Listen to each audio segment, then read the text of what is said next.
Hello, hello, hello. Hi, everyone. I want to start this off by saying it's probably not going to be a long stream today because I did not stream yesterday. Because I was out and about and busy, and then today I was out and about and busy. So I got stories. um, God, where to start? Yesterday. Yeah. So, Thursday, I did a shorter stream, partly because I had a lot to talk about and I was tired at the time. And I was like, I want to talk about this when I'm more awake. Um, and then also wanted to get off early because I knew it had a haircut in the morning.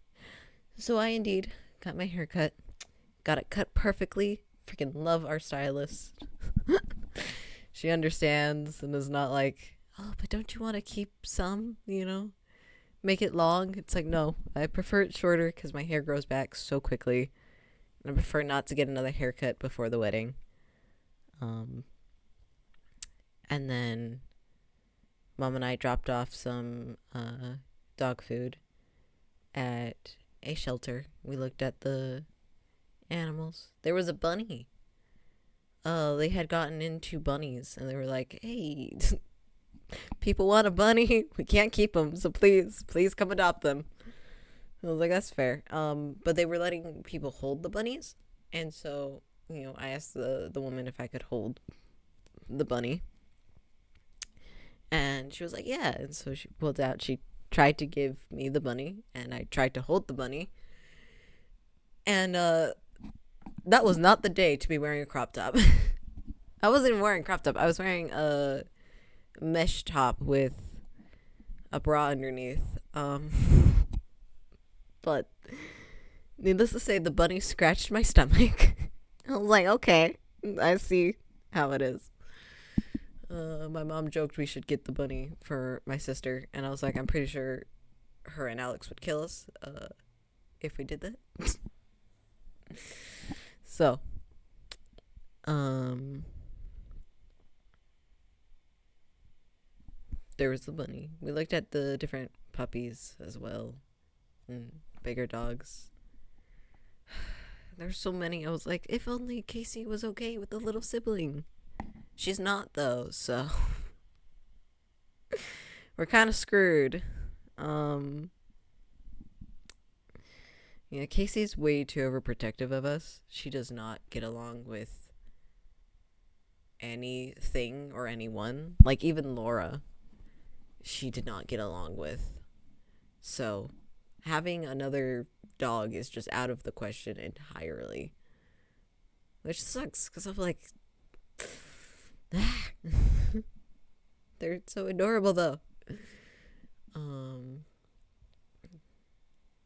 But after we walked around the shelter, Mom had some stuff that she wanted to donate, and so she was gonna donate them to Goodwill, but changed her mind to donate it to Fur Kids.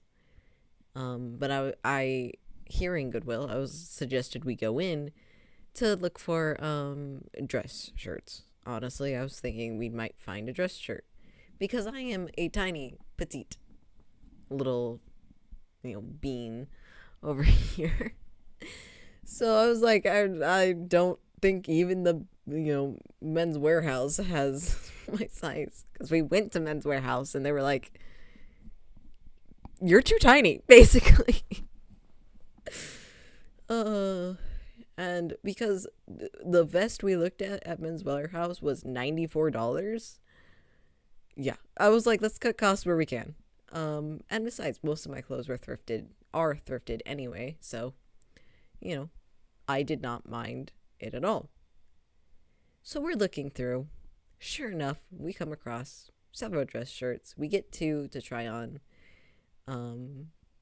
And we find out the dressing rooms are closed, so we're like, okay, we'll just buy them and bring them back if it doesn't work out. But then we also found trousers. miracle. Trousers with adjustable straps was like the more incredible part. And a vest. Out of these three, the vest was the most expensive by $8.25. So expensive, guys. But here's the thing. I love the vest. I adore the vest. Needless to say, we kept these, and I might post a picture of the full outfit the day, or a rehearsal of the wedding. Just to show it off. Crop my face out, obviously, but I really love how I look in it. Because it's just so perfect. But the vest, Mom was looking at it and talking to Big Sister about it, and she was like, it's a designer brand name vest. And I'm like, I have a designer vest? Are you serious? And I got it for $8. Oh, I have not looked up the prices of the vest yet, but like they range very high. I got it for $8 and I look amazing in it. I'm like that the vest is very, hello, welcome. The vest is very important to me.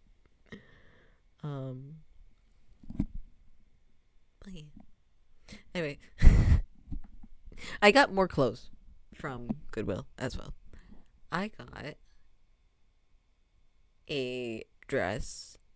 It's a white dress. It had a floral lace at the neck and at the back, and it's pure white, so very much not my usual wardrobe. But I saw it and I thought it had 2 ruffles. It does not. It had a it was a skirt dress, but it doesn't look like that when I'm wearing it. It looks like it has 2 ruffles, and it looks so adorable, and I fit in it perfectly. I was like, you know what? This is mine now. I wore it out today, and I adored it so much. It was really nice. What was funny, though, wearing it out today was I'm over here thinking I look adorable. I look so cute. But I'm also kind of dressed up, because that's my usual style, is kind of dressy. I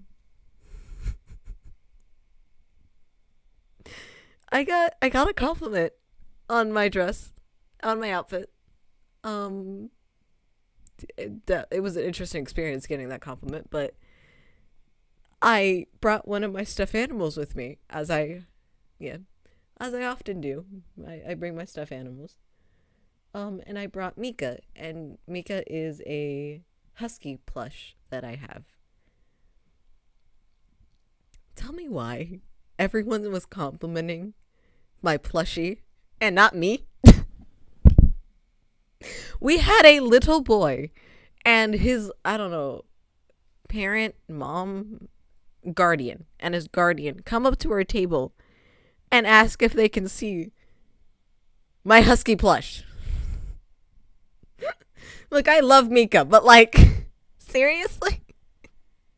Of course, we let the little boy pet Mika. Yeah, but the thing is, this is a plush dog. This is a plushie. Yes, if it was like Casey that we brought around, I'd understand that. But like, it was like plushie. It was just sitting on the table. Dude, I'm just a weird dude. That's fair.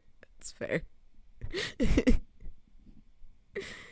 don't know. I just found it so funny. Because it wasn't just the little boy. It was the server as well complimented the husky plush. And I'm like, Thanks, universe. When I think I look good, when I think I look hot, I get no compliments. But when it's an average outfit, an average day for me, I get tons of compliments. What is this? The universe is like, nah. You put effort in? It's fine. I don't care that much, but it was still just so funny. So yeah, that happened today. The compliment though. I I was taught to have manners, chat. And so in letting we were walking out of the restaurant and some people were, you know, about to come in, so I held the door open for them. Cuz that's what you do. And the guy it was a guy and a woman. The guy proceeds to open the other door. And the woman looks at me and is like, "Oh my gosh, your outfit's so cute." And I was like, "Thank you." As I'm standing there and I watch her walk in and the guy follow, and I'm just like, I swear I was holding the door open for you, but okay then. And just left to meet up with, you know, go to the car. And I was just like, what an interesting experience. I've never had that happen before. Usually when I hold the door open, people just walk in and say thank you.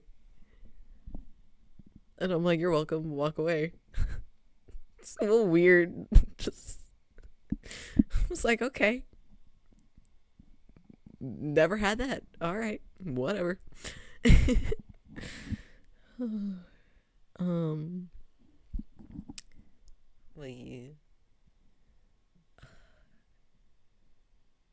What else did we do today? We went.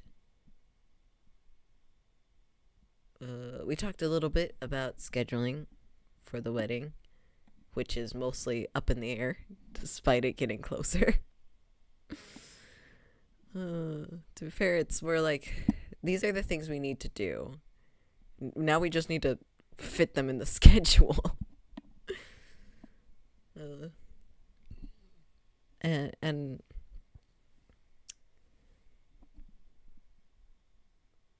Big Sister's trying her best. Both of them are doing their best. And, you know, with the wedding getting close, she's getting more nervous, which is fair, given this is not the first time she was supposed to get married. Wedding being canceled maybe 6 days before it was supposed to happen, if I'm being generous. So I think that's fair to be nervous. It's like, hopefully this time there are no issues. For those unaware, I don't know if I've actually talked about this, but my sister's fiance, they were supposed to get married, and then he canceled the wedding 6 days before. And so they're officially getting married this time, but I don't blame her if that time scarred her. It was kind of funny though, because she ended up having to search for the rings as it came closer to time, and she was like, I swear I have them, but I also know I put them away because I was mad. And I was like, that's so fair though. I was like, that's fair. Hopefully everything goes smoothly. But we went by some shops to do things for the wedding. We ended up heading by Michael's, and I ended up looking at some of the pendants they had. And I officially have a new pendant, because I have a chain necklace where I had a little moon that had a small, round trans flag inside of a crescent moon, and that broke off its original chain. And when I told Mom about it, she ended up getting me this other chain, and I had it on that for a good while until it just fully broke. Like, it would not go on the chain at all. And I was like, okay, well. Chain broke sounds really... It was so pretty. It was my favorite necklace, too. I was so sad when it broke. Ugh. So I've just had this empty chain lying around. So I actually looked at the different pendants they had to get an idea of what I wanted. If I wanted any, to be honest. And I did end up finding. It is a circle, and it just kind of looks like a interesting pattern. But when you hold it up to the light, and you look at the edges of it, it's all the zodiac signs in a circle. And I have it in silver and gold because those are my two main jewelry types. So I can switch between them to have them fit outfits. So it's really nice to be able to use this. I'm actually wearing it now. It's nice to use the chain again. Yes, very.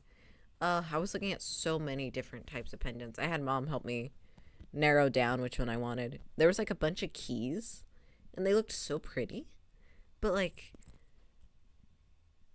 I don't know what I do with keys. Mom was like, as a necklace? And I was like, I mean, it would work as a necklace.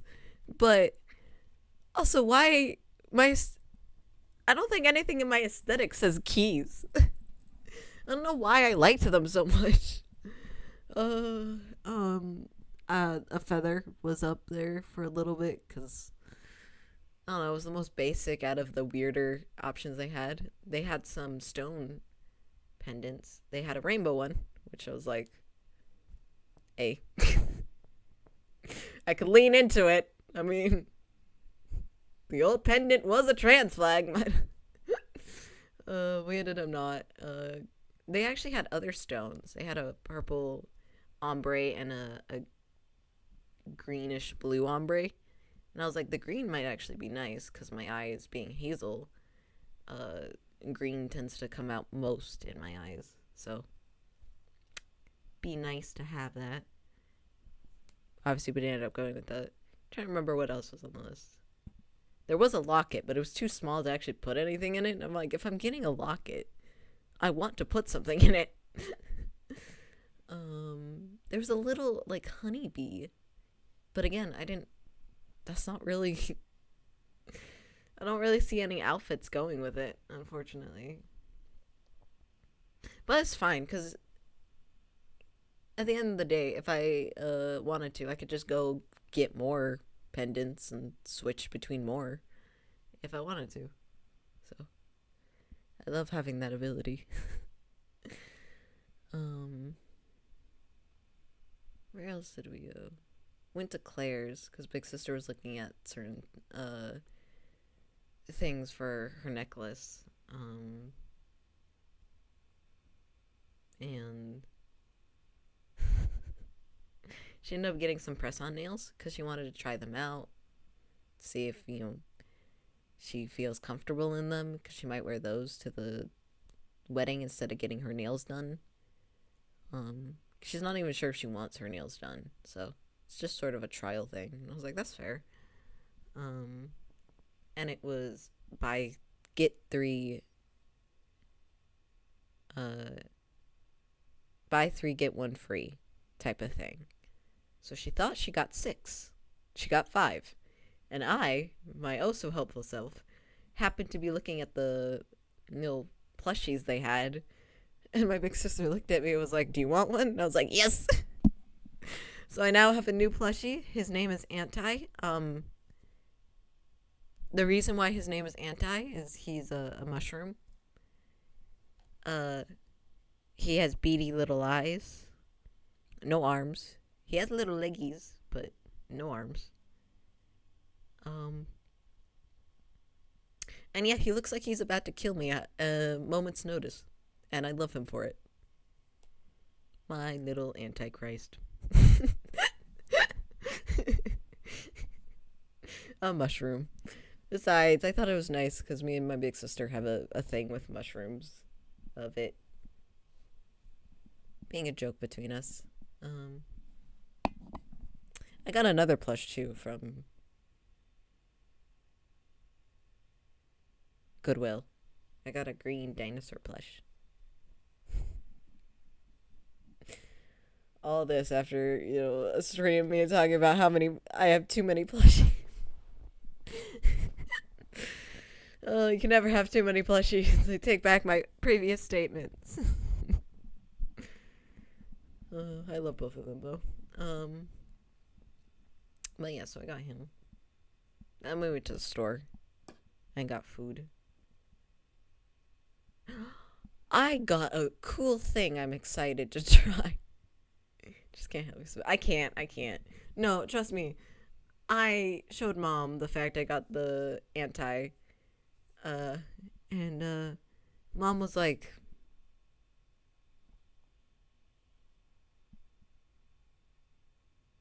you just got a plushie yesterday. I was like, look, but it's adorable and it's so soft.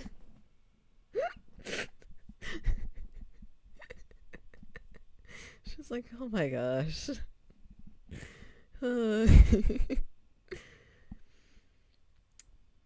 I love my plushies a lot. But at the store, I got a interesting thing. I found an energy drink. Yep, Sky, those exist. I know, but I found a peach flavored energy drink, and I like peach. And this energy drink is 200 milligrams of caffeine and 150 milligrams of caffeine make it very hard for me to open to even keep my eyes open. So for me, this energy drink is sleeping powder in a can. I was like, yep, that's gonna make me just conk out. For those wondering, my sparkling waters that I drink on stream are only 50 milligrams for the entire bottle, and I don't drink all the entire bottle in one sitting. So 200 milligrams? Yeah, I'm out. So I'm going to be keeping that until, a day where I'm having trouble sleeping. Make myself pass out. Mostly they didn't have any of my coffees, so. In the sleeping, then the idea of you drinking caffeine would worry me. Yeah, no, absolutely. It's so funny because both my mom and big sister limit how much caffeine they have, and they can only have it at certain times in the day. And I'm over here having the opposite problem of I need to have it later in the day. I am well aware of how interesting it is. I think it's even funnier is because I could be taking in more caffeine, but I'm not. Because I don't actually drink that much soda. I prefer like lemonade and juice over Sprite. I mean, Sprite's also not caffeine, but over, Dr. Pepper or Coke. So I just found that interesting as well. I mean, it makes sense. It just makes me eepy. I want to be eepy. But no. Glad I got the sleepy thing. I find it so interesting that for some ADHD people, it's sleepy gene. For others, it's just calming gene. And for some, it does nothing at all. And I just happen to get the sleepy gene. Which, very interesting.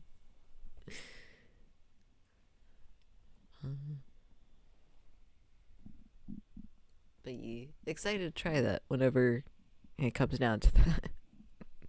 Tell you guys how it went. Trying to think of anything else besides all the chaoticness. No, not really. None other than that. It just the formal suit that I got. It is my wedding outfit. I'm going to be wearing it to the wedding, and I showed Big Sister it today. Man, I put that on, fully on, and I'll be honest, my first thought was, why are there so many damn buttons? The vest had buttons, the dress shirt has buttons, the pants have buttons. I was like, why are there so many buttons? But I managed to get it on, and then I looked at myself in the mirror, and I almost started crying. Because I don't know, I grew up, having been born female.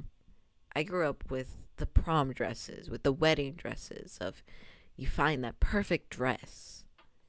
And so I kind of never associated that could happen with suits. And for a long time, I just believed suits were just, you picked what colors you liked the best and you wore it. Like, I didn't think you could have such euphoria from wearing a suit, but I did. And it surprised me because I thought the euphoria would come from the fact I looked like a guy, but it didn't. It came more from the fact that I looked like me.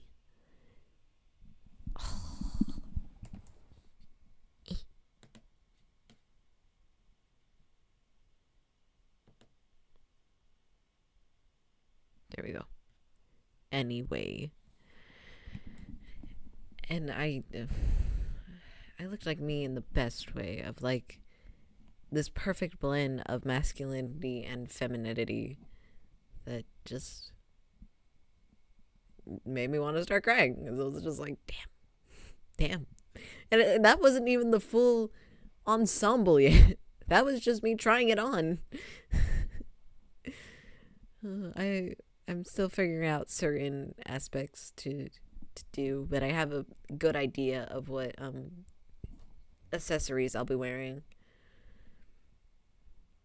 But it still just made me feel so happy and good. And then I immediately slept for several hours. It was a busy day.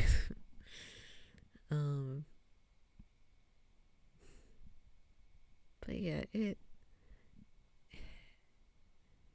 was so good. I also got new shoes. I got new shoes to go with the thing. I like my new shoes. They're heels, because of course they are. But when we were looking at shoes, because we're trying to find something for Mom, but I was just curious about some of the shoes, and I put on over the knee boots with a very thin heel, mostly because I was curious as hell as how they'd look on me, because my knee-high boots are just under the knee. Yeah, knee-high boots. I put those on as a joke. I put those on and was like, yeah, no way this would look good on me. It's too high up. I won't like how I look in it. I was having thoughts like that, which is the whole reason I picked it up in the first place, was just, this wouldn't look good. And it's like a staple of my wardrobe now. I could not go anywhere without my boots. So I was just curious on how this would be. And I could walk surprisingly well. Like, I did not trip up once. The boots themselves were a pain in the ass to get off. But I did look good in them. But with my outfit, my mom was like, all you're missing is the leather miniskirt and be perfect in the club. I was like, no, mother. I was wearing fishnets and the mesh top. So it's like, mother, no.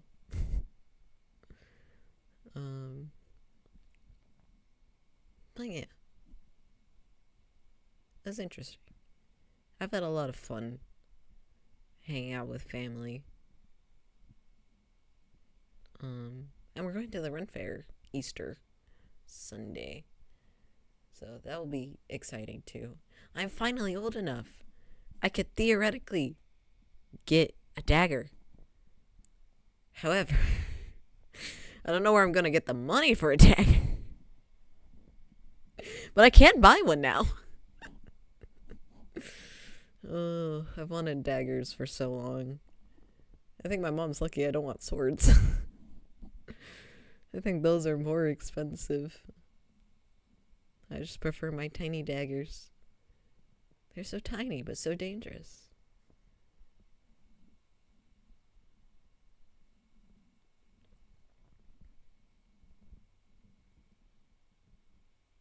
But yeah. Anything else?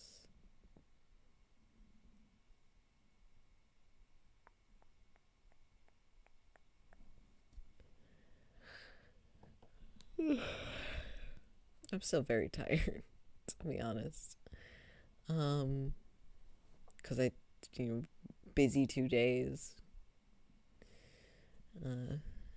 I was telling my mom I was surprised that I didn't fall asleep after we got home today. And I was like, well, that's good, because I did want to stream, so probably best I am awake. I did tell her it was probably going to be a short stream.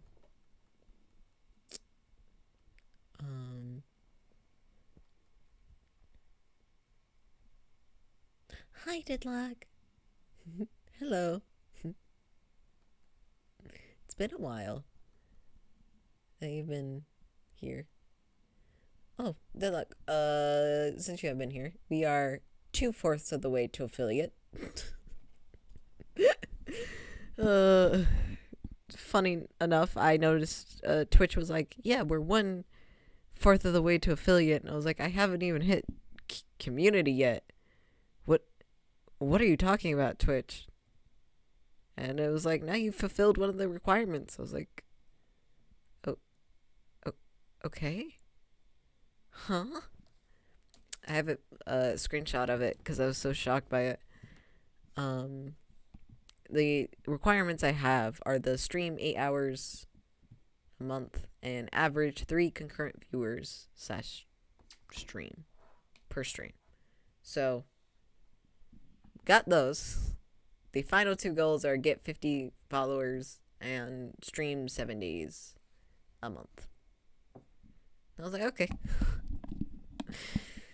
I do want to get the build the community thing or achievement thing because it unlocks VIP. Oh no, I should not have closed that. VIP status.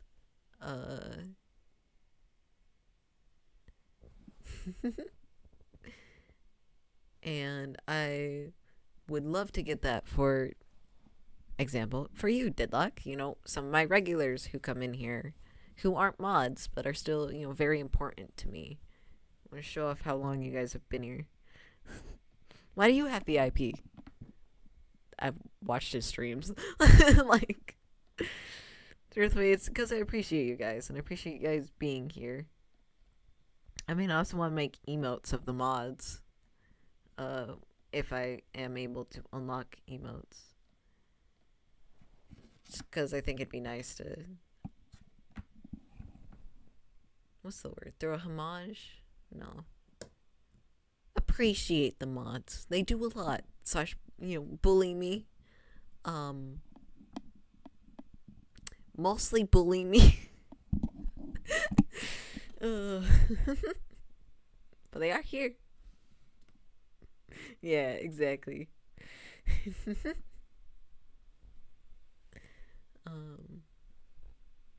But also, get other emotes as well.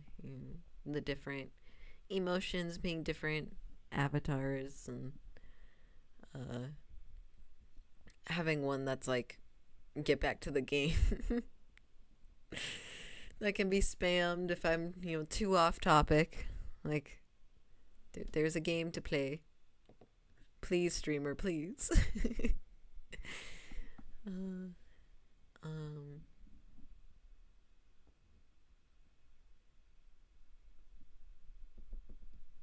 Speaking of game, we do have a game to play. Now I'm gonna put my headphones on. Had them off because I'm hoping this helps with my ears being sore after streams.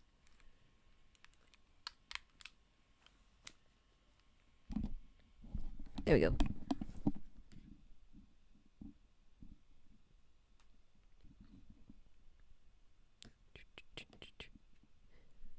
So, last time we left off, I didn't leave it at a choice. I left it at a Varg, because I was like, I have a lot to talk about, but I'm tired. So, yeah. Hello. Varg. So, we know that Varg is Fitz, and Fitz is Varg. We don't know specifics of how this is, but we know that they're two personalities sharing one body. Varg seems to come out at night, and Fitz seems to be around during the day. Taking this knowledge and applying it to the other routes we've done, in the other routes, Varg has seemingly let Luciette go in every single one of those other routes. He's stalled for time, he's cut the ropes to let Luciette leave, and of course every single time Luciette's like, why the fuck would you do that? And Varg's just like, who knows, princess, who knows? We know. Because Varg is Fitz, and Fitz is Varg. I did say a little bit of a spoiler at the beginning of this route that Varg did have a crush on, or does like Lucia, even if he doesn't act like it. This is what I meant. Fitz and him, if it fits, it ships. Kind of. He and Fitz, because they share sort of the same body, Fitz is so loyal to Luciette that Varg himself can't bring himself to hurt Luciette. So he tries, he pretends that he's big and scary, but I don't believe he has the heart to hurt her, because he understands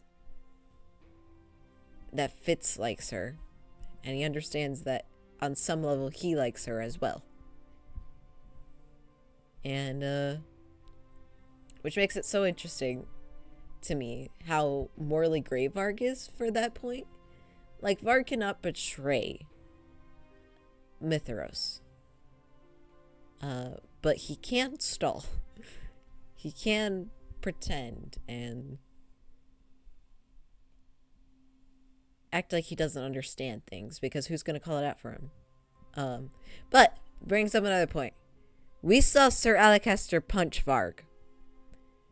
Sir Alacaster, this horrible human being of a man, not only let his son be cursed,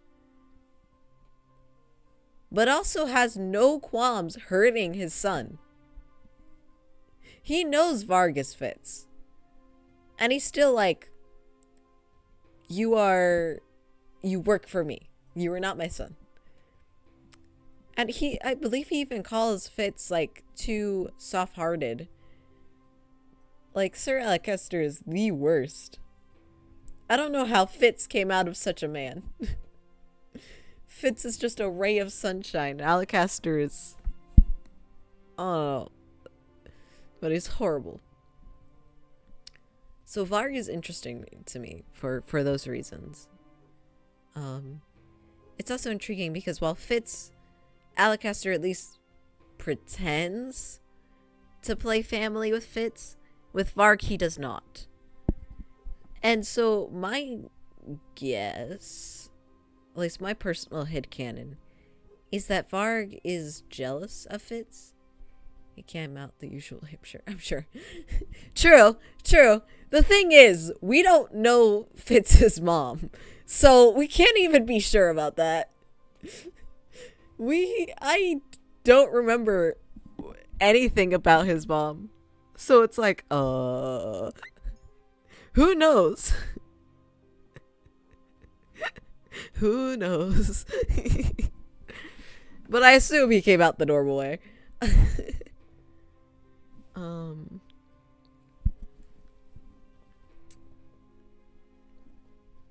But yeah, I think Varg is jealous of Fitz and jealous of all the attention Fitz gets. Like, even in the other routes, Luciette isn't cold or... Not cold. She's still herself, but she's not as cruel to Fitz as she could be. She still trusts Fitz. And, I think Varg's like, damn. You got the girl, you got the family, you got people love you because they find you awesome, and I'm over here being the big, bad, scary wolf. So yeah. This is why Varg is very interesting. Anyway. Back to this, where Luciette believes that the Marchand is evil when they're not, and, who knows where this is going? I know where this is going. Slightly. I have slight memories of where this goes, but I'm not entirely sure, so we're in for a ride. My eyes fly to Varg, but I do not sense any of Fitz's warmth in his face. His lips slowly curl into a smile when he meets my gaze. So the princess knows, huh? Where is Fitz? Sleeping. Should I wake him up for you? I'm not in the mood for jokes, Varg. I want Fitz back. You wound me, princess. You choose him over me. I can protect you better than he can. It's lines like this, where I'm like, sarcasm only goes so far. His smile becomes more malicious when he sees the irritation on my face. I will be safer under Fitz's care. Oh, will you now? Because I'm confident you'll be safer under mine. Varg, do not be disrespectful to the princess. Varg scoffs but says nothing more when Sir Mithros turns to me. Princess, it is the utmost importance that you are kept safely away from the Marchand, and the palace is the safest place I can think of. Ugh. And also...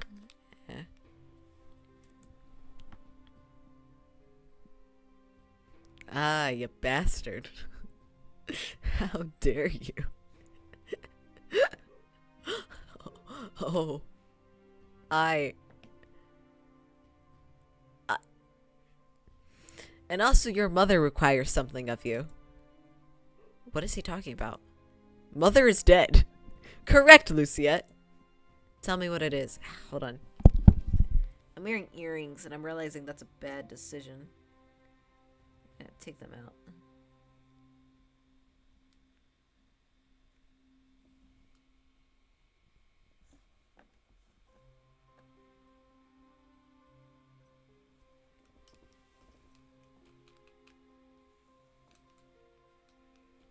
Alright.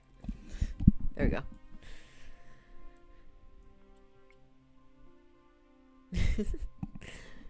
Tell me what it is. You believe in Lucy? Oh my god. I cannot talk about this here. Once you return to the palace, I will tell you all that you need to know. Right now, I must return to the palace to make the final arrangements. Varg will escort you to the Levertons so that you may gather your things. By the way, my plushie, the mushroom plush, he has sort of like this smile and then like two beady button eyes. That's why he's called Auntie. He might murder me in my sleep, chat. But he's so cute. They couldn't give him arms. If they gave him arms, he'd be too powerful. At dawn, come to the palace gates. I will ensure your entrance and safety from there. Until tomorrow, princess. Sir Mithros bows to me, but does not even spare Varg a glance as he walks away. I turn to look at Varg. It's hard to believe that he and Fitz could possibly be the same person. His hair color, posture, and personality are all so different from Fitz. How could they be the same person? Do I have something on my face? I close the distance between us with a single step. Watch yourself, princess. I bite. You do not. Excuse you? Varg's like, damn, wait a minute.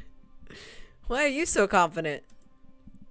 Varg looks slightly shocked at my straightforwardness, which is surprising in and of itself. There's no reason for me to be afraid of you. If this is Sir Mithras' doing, then he won't let Varg hurt me. Mithras has a terrible habit of running his mouth, doesn't he? I ignore the flare of awareness in the pit of my stomach as I look closely at Varg's face. They are the same height and build, but that is not so strange. I lean in closer still so I can look past the shape of his mask. His eyes are the same. They are Fitz's eyes. I can no longer deny everything Sir Mithras and Delora have told me. The man standing before me is both Fitz and a stranger. One of the people I thought I knew best, but now know nothing about. You are Fitz's curse, but I have not heard of a fairy tale that involves two people sharing one body. Yeah, you should really brush up on your fairy tales. Varg's voice is suddenly lower, a low growl in his throat. I feel a shiver run down my spine. I try to run away, only to have my attempt thwarted by Varg, who stops me by reaching out to grab my arm. You cannot hurt me even if you wanted to. Fitz would never... Oh, but I'm not Fitz.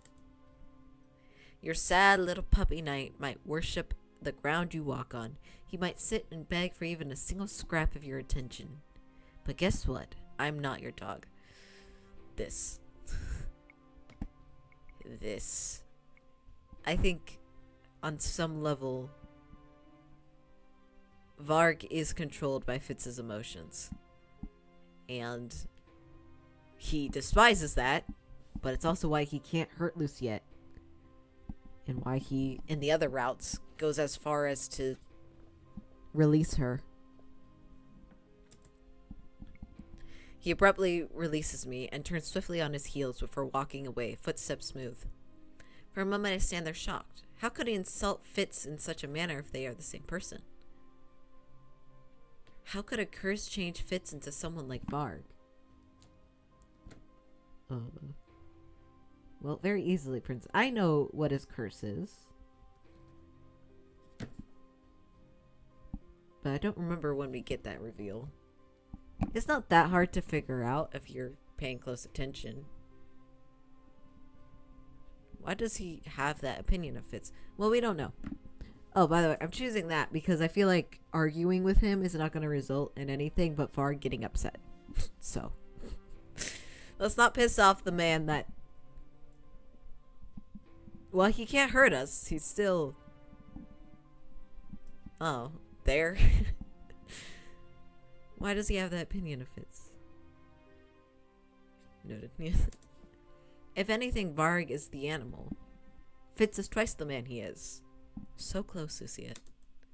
Varg continues to walk forward ever so slowly, but I remain rooted in place. Eventually he whirls around and looks at me. Any day now, princess. This is why I didn't want to piss you off. I study his expression and body language. While his glaring might have made me nervous earlier, it does not faze me now. All this time I've been uneasy about you, even though it is your mission to keep me safe. But if that's the case, why do you seek to frighten and overpower me at every turn? I raise my eyebrow at him, then take a confident step forward. This time, it is Varg that shrinks away from me. Does having to answer to Sir Mithras and Sir Alacaster Chief at you, Varg, upset you, basically? I suspect it does, and I know that Fitz sometimes struggles with their commands as well. Unlike you, however, Fitz does not take his frustrations out on other people. He does not lash out at others by scaring them, and he certainly does not protect people by stalking them from the shadows. Varg's hands clench over his cane as he glowers at me. You always talk about that idiot. Do you know how sick I am of hearing about him? Yeah. Do you want to know the truth, Luciette? You're wondering how two personalities can share the same body? Well, sure, magic was the catalyst, but the other part of magic, well, that was all Fitz. What? You think Fitz is some great honorable knight. Well, if that's so true, his intentions would need to be good at the core. Then you know what? I wouldn't exist. Yeah, so Varg is... What is he suggesting? Can't make something from nothing. Some part of your precious Fitz became me, princess. You are all the negative traits of Fitz. There was already something dark and twisted in his soul. The curse just brought it to life, and now here I am. Well, I don't really blame Fitz. Have you seen his father? No, you're wrong. Fitz? Twisted and dark? I do not believe it. I think I know Fitzgerald a lot better than you do, Luciette. Don't think I act this way of my free will. At least not completely. I have these compulsions. A spark in Varg's eyes is dangerous. His eyes seem out of focus as he stares at me, his gaze glossy. His expression suddenly twists. Something dark and it's anguished. He doubles over to the ground with a pained gasp. You're meant to be asleep! Whom is he talking to? I watch in horror as Varg's body is eclipsed by a slow-moving shadow. The darkness envelops his body, and all I can do is stare in shock as his figure fades into a black silhouette.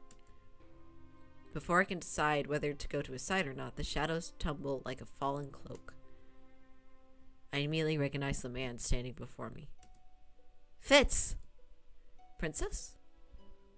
What are we doing here? You don't remember? Fitz places a hand on his head and cringes. I see him stumble slightly as he slowly rises. I'm not sure. I remember falling asleep. Then there was this distant pain that woke me up, and now I'm suddenly here with you? Did Varg's emotions somehow trigger Fitz into waking? I'm sorry, Princess. My mind is a little foggy.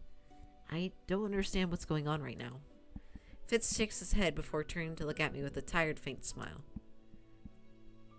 Perhaps I'll feel better once I get some rest. Oh, no you won't. Please stay awake. You're right. Let's go back. I feel the tenseness come back into my body as I remember all of the things that transpired at the Merchant. The building is dim at night and looks more like a place of shadows than anything else. I clench my hands into fists and try not to shake. They intended to hurt me. Luciette. Yes and no. They wanted me to suffer. Yes and no. My heart hardens into something cold and sharp as ice. Oh no. Their kindness was a lie. Mother taught me people were like this. I should have listened to her. In case anyone was curious if there was a route where Luciette rejects all the teachings of goodness, this is that route. This is full Ice Princess. I finally turned away from the Merchant with conviction. Yeah. I am not meant to stay there. I must go back to where I belong.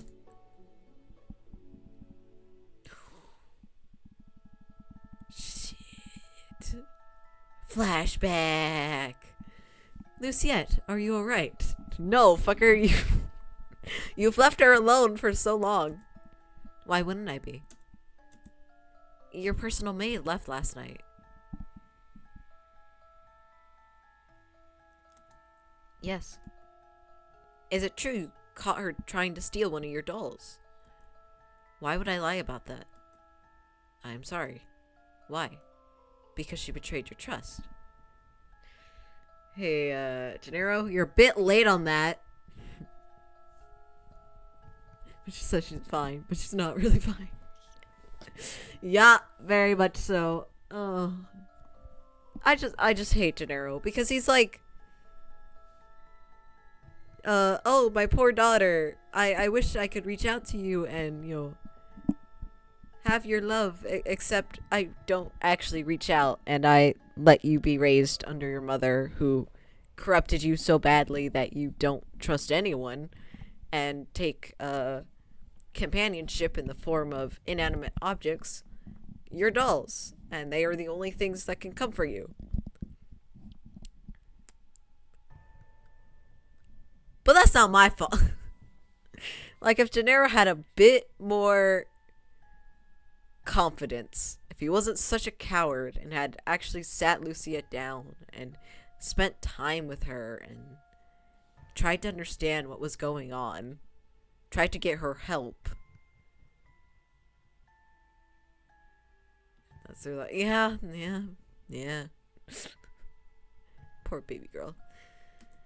Impossible. I did not trust her in the first place. Yep.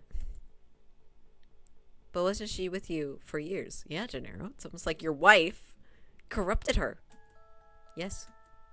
And you are not all saddened by her change of heart. She saw the opening to take something from me and took it. I'm not surprised nor sad. It was to be expected. All people use others to take things that they want.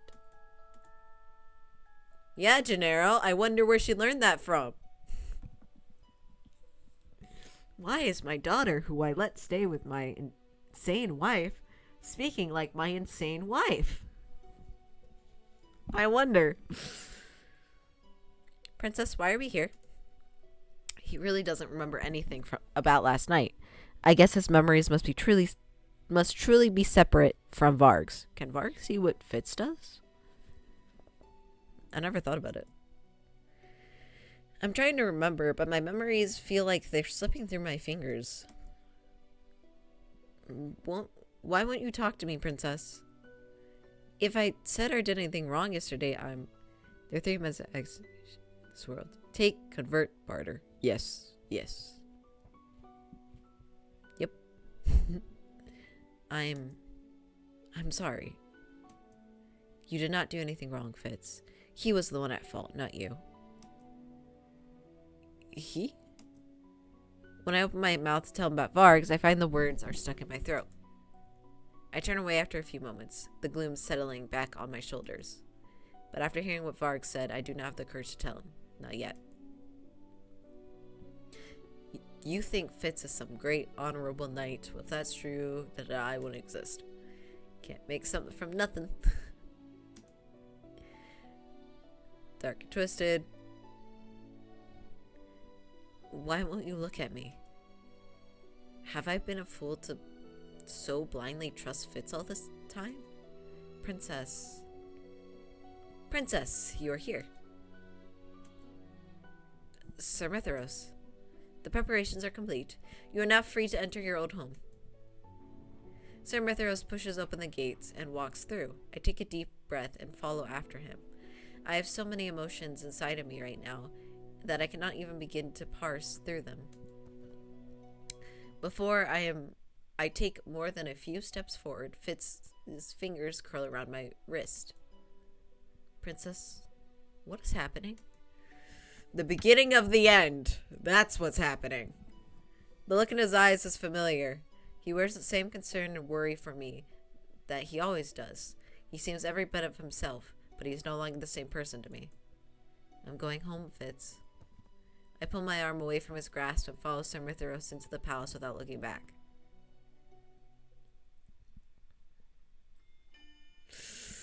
Yeah, that's not ominous. Resurrection. Oh, this is Hildery. Maybe.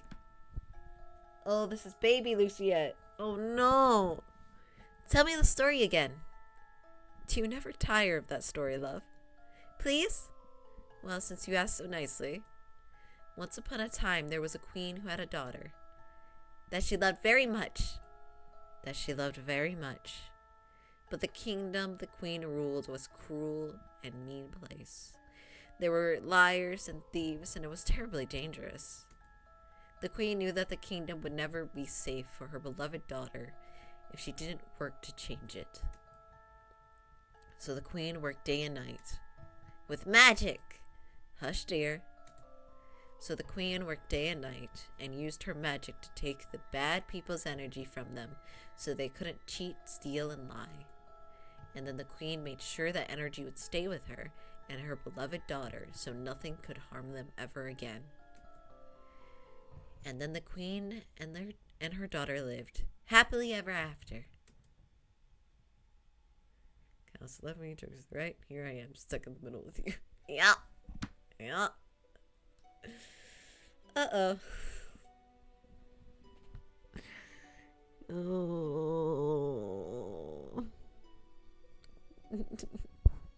Like De Niro. Oh no. There are 2 days remaining until my 18th birthday. Oh no. I know where this is going. I'm so scared.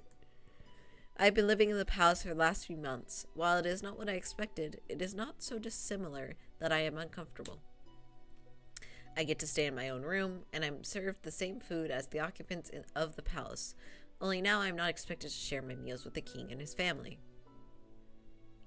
It was strange, but that nobody asked who I am, not even the king. But that did not matter. What is important is that I am back in the palace.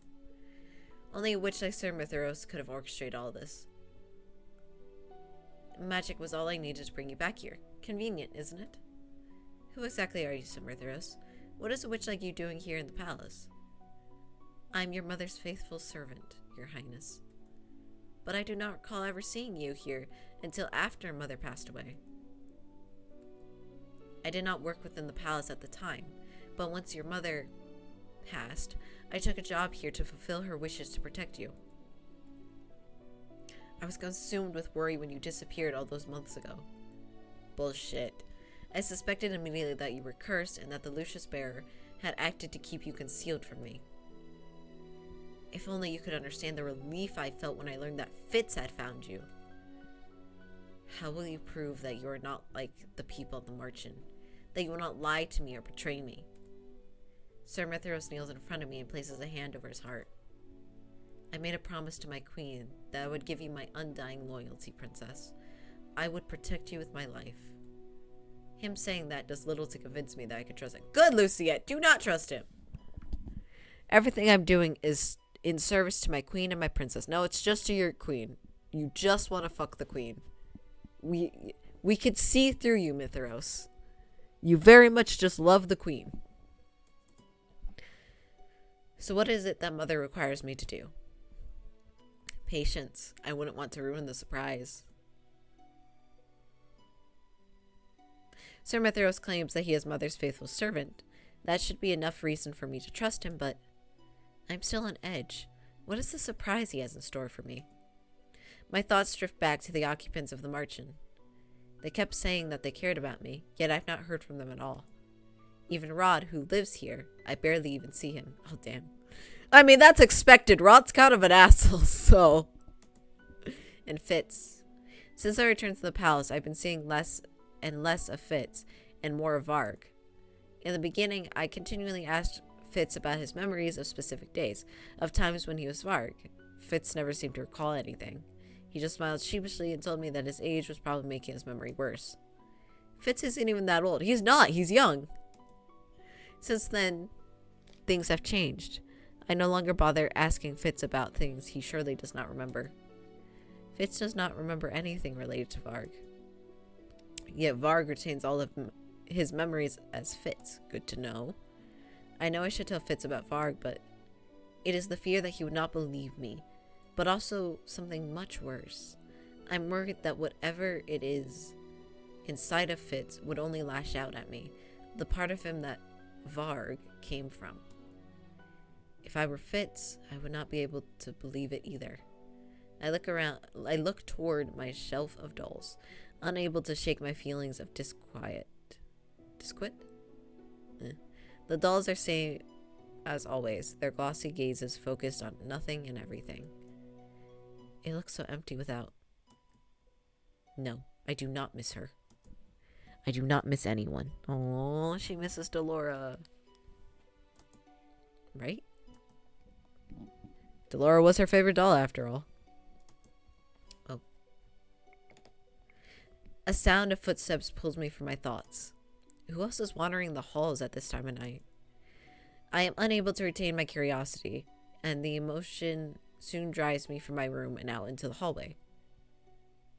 Is it Varg? I gingerly follow the faded footsteps down the hallway and there I see two familiar people. Sir Mithras and Sir Alacaster? I grow impatient.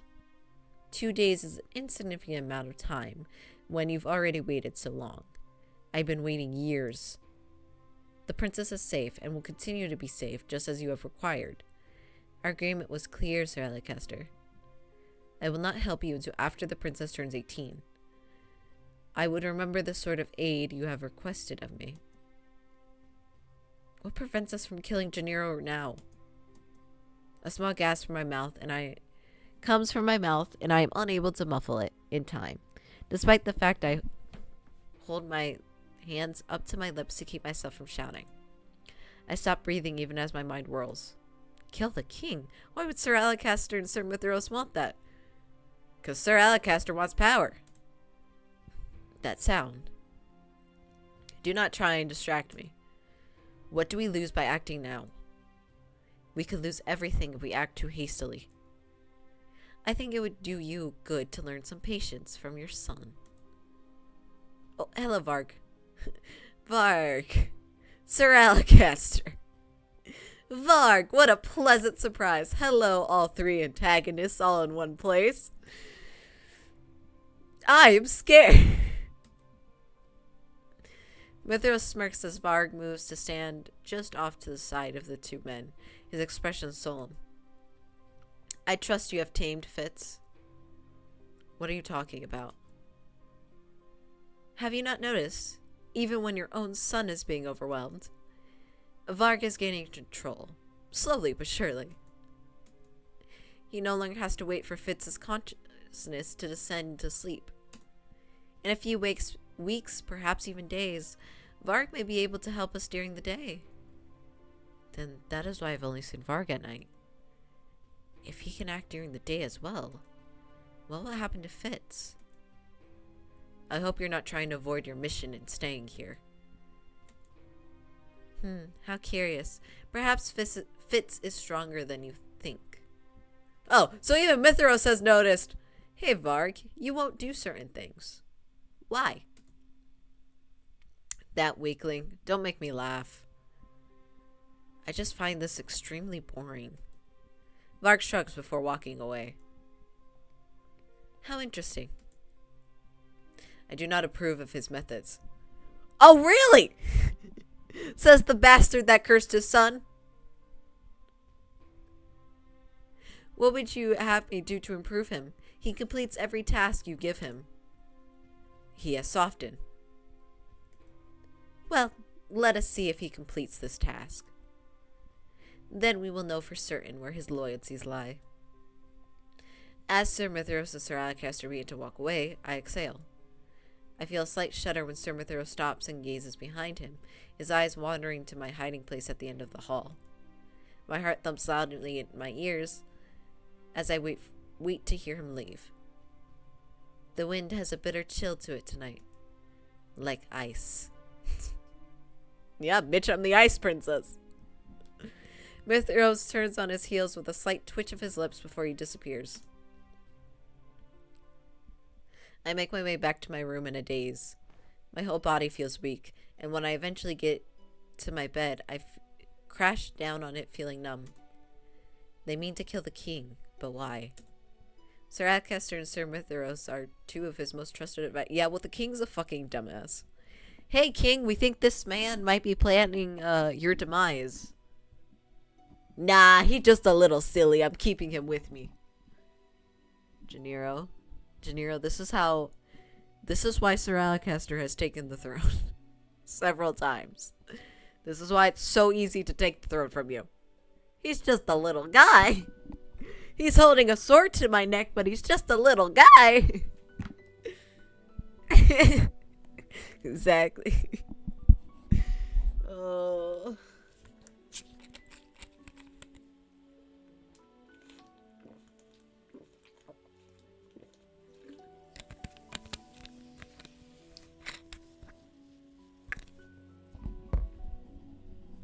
Anyway, just two little guys, you know, wouldn't harm him at all. I swear, they currently have him locked in the dungeons. I was gonna say basement, but it's technically a dungeon. What could the king have done to make them desire his death? Not be strong enough. And why does Sir Mithras want to wait until I'm 18? What happens then? You become queen. Does this have anything to do with the gift he was talking about? Does Sir Mithras plan on using me for something? I clench my hands into fists and inhale sharply. I think of other things that came up in the conversation. They said that Varg might be able to act during the day soon. Does that mean Fitz will disappear? My breath catches in my throat at the thought. Princess, there's no need to look at me like that. It's my job to know you, Princess. And right now, I know something's not right. It is your job to protect me. Knowing me is a very different thing. Princess, please, perhaps you should worry more about yourself. It is my job as a knight to protect my charge, to put their life before mine. If I can't protect you, how can I call myself a knight? Fitz reaches out as if to touch me, but I shrink away. Do not touch me. Sorry, Princess, please know I'm always here if you need to talk. If Fitz disappears, what will happen? I almost jump when I hear someone shouting just outside my door. Quickly, Emily. Rod! I quickly stand up and move toward my door, pulling it open to catch a glimpse outside. I end up opening the door into Rod's face. He comes to an abrupt stop and glares at the door that blocks his straight path, his hand outstretched as if meant to reach for my door. Rod? Emily? It's so late. What are they doing out of their rooms? Rod's fingers tighten over Emily's hand. They both look exhausted, and Emily is on the verge of tears. What is happening? Rod seems to consider something before he finally comes to a silent conclusion. His eyes glare right into mine. Get out of the way. Rod's voice is colder than usual, even for him. Emily's eyes widen as she stares at him in shock. Emily's like, you fucking dumbass. She doesn't know what's going on. Rod's like, no, she might know. She doesn't. She clearly doesn't. This is why I don't like Rod. Rod, but I thought... This isn't the time. Ah, here's where the rabbits escaped. Varg? Yep. Yep. Varg is slowly making his way over to us, his posture relaxed, expression indifferent. He does not even look winded. Well, this is complicated. Well, this is a complication. Oh shit, this is a choice?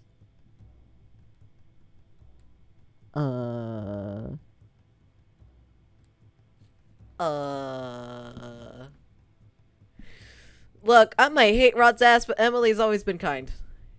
Is this the mission Sir Alcester was referring to? Rod tugs at Emily's wrist to prompt her into motion, but the two of them are too slow. In one swift movement, Varg has circled them and tripped Emily, toppling her to the floor. Varg moves forward to grab her, but before he can so much as touch her, I jump into action, pushing Varg from the side.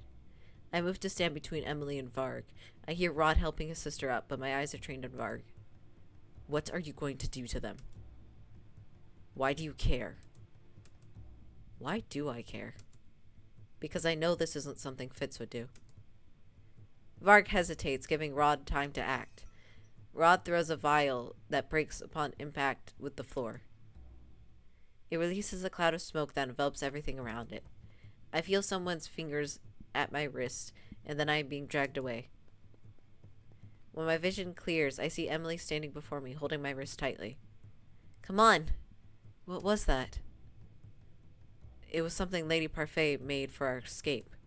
Our escape? Did you really think that merchant gave up on you? We must move. May hate Rod, but he makes a good point. Look, Rod doesn't give a fuck, but everyone else does care about you, Luciette. We run toward the palace tunnels, a place I have not visited in many years. I thought they barricaded this. Not quite. Do you think we've lost him? No, not yet. Emily turns to me, her eyebrows drawn over her eyes in a look of sympathy. I'm so sorry you got caught up in this.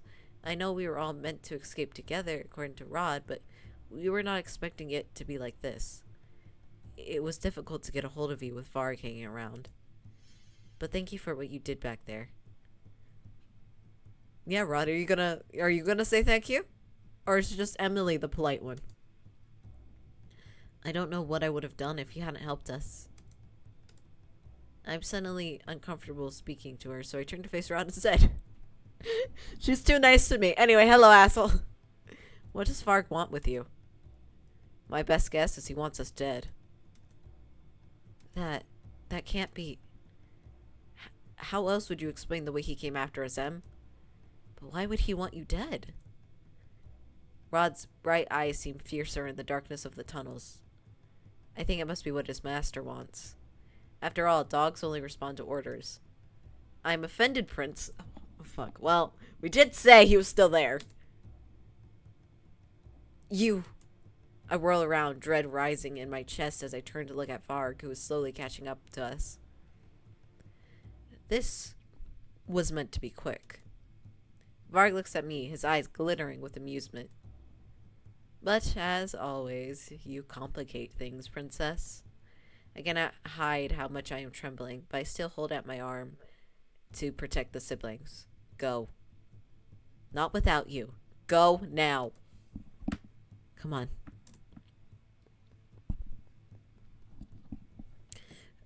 I turn back to Varg as the two flee. My body tenses as I wait for Varg to move. I will stop him, or at least buy them some more time. But Varg remains still as a statue. He remains rooted to the spot. I have no idea how long we stand there, frozen in place. You never cease to amaze me. So what's going to happen now?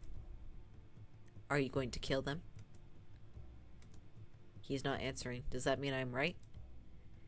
Is this what Sir Alacaster ordered you to do? Why else would I be here if not for an order? Why would he want you to kill Rod and Emily? And why does he want you to kill the king? You overheard quite a bit, huh? Probably a little more than you should have. The tension in the air becomes palpable, and it becomes harder to breathe. Varg's fingers tighten on his cane. He wouldn't hurt me, would he? Nope. Varg moves, and for a few moments I am frozen with terror. Then a word I had forgotten long ago suddenly comes to my lips, unbidden? A word that Fitz once told me before. Lucia, you couldn't have, like...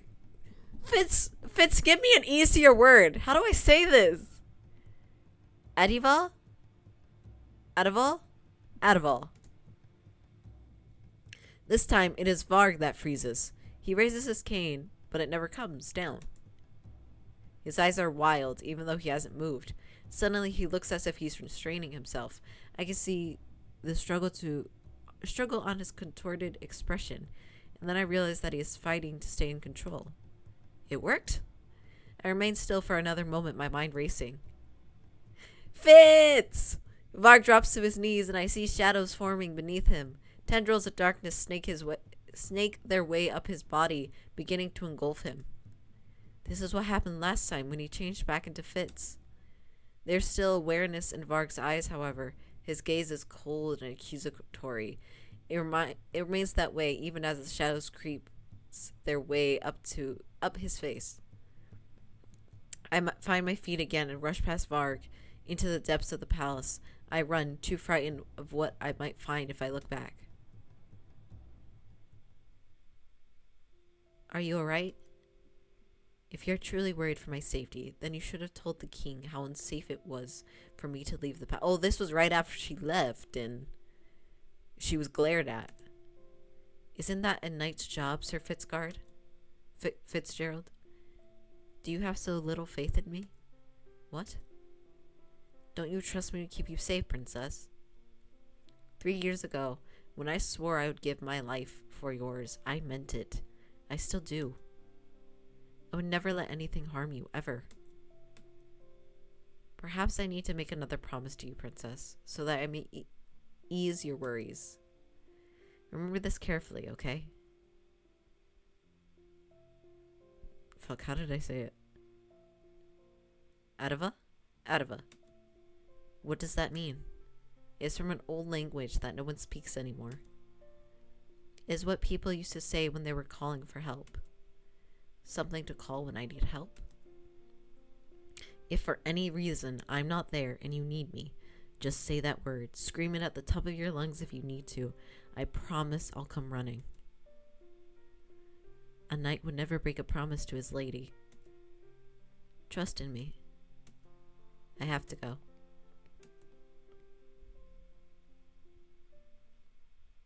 I've been awake for hours, unable to sleep. I stand at my window waiting for something, anything to happen, but all is still beyond the glass window pane. I have no idea what I ought to do. What is going to happen now? Should I tell someone? I return to the palace because my room still feels like the safest place, but why? Am I here because I feel I need to tell the king what happened? Because I hope that Fitz will return? I do not know if the king is still here. I haven't seen him at all. My hand instinctively reaches out for my necklace, and I realize that there is an additional piece. Oh my god, we got a good deed! Holy shit! Oh god!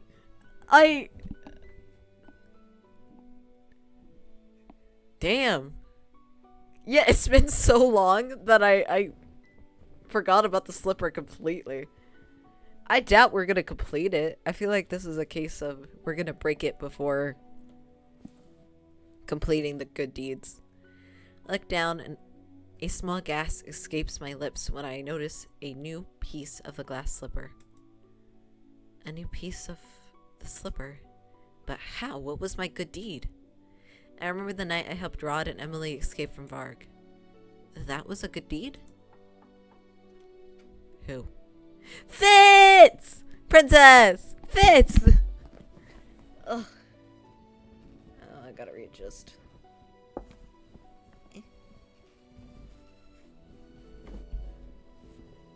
Alright. Here we go.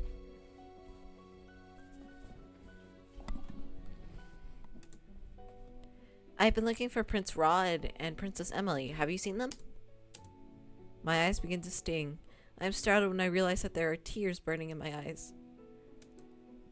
What's wrong?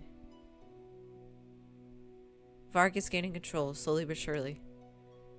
He no longer has to wait for Fitz's consciousness to descend into sleep. In a few weeks, perhaps even days, Varg may be able to help us during the day. Can I even trust Fitz now? Fitz looks at me with worry clear on his face. He draws closer to me, his hand reaching out for me. Shit. Oh shit, that was so quick. That was so quick. The shadows didn't even come. I pull back immediately, my breath caught in my throat. Princess? Oh, okay. Oh god, it's trauma. Luciette has trauma. For a moment, I just saw Varg. What's going on? Will you believe me if I am straightforward? Something's been wrong ever since we returned to the palace. Princess, please, Fitz clenches his hands into fists, his face twists with obvious pain. Please let me help you.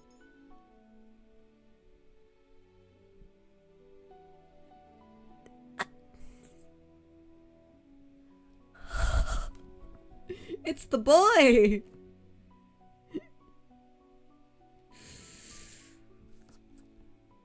It's the boy! But Varg, I doubt you can.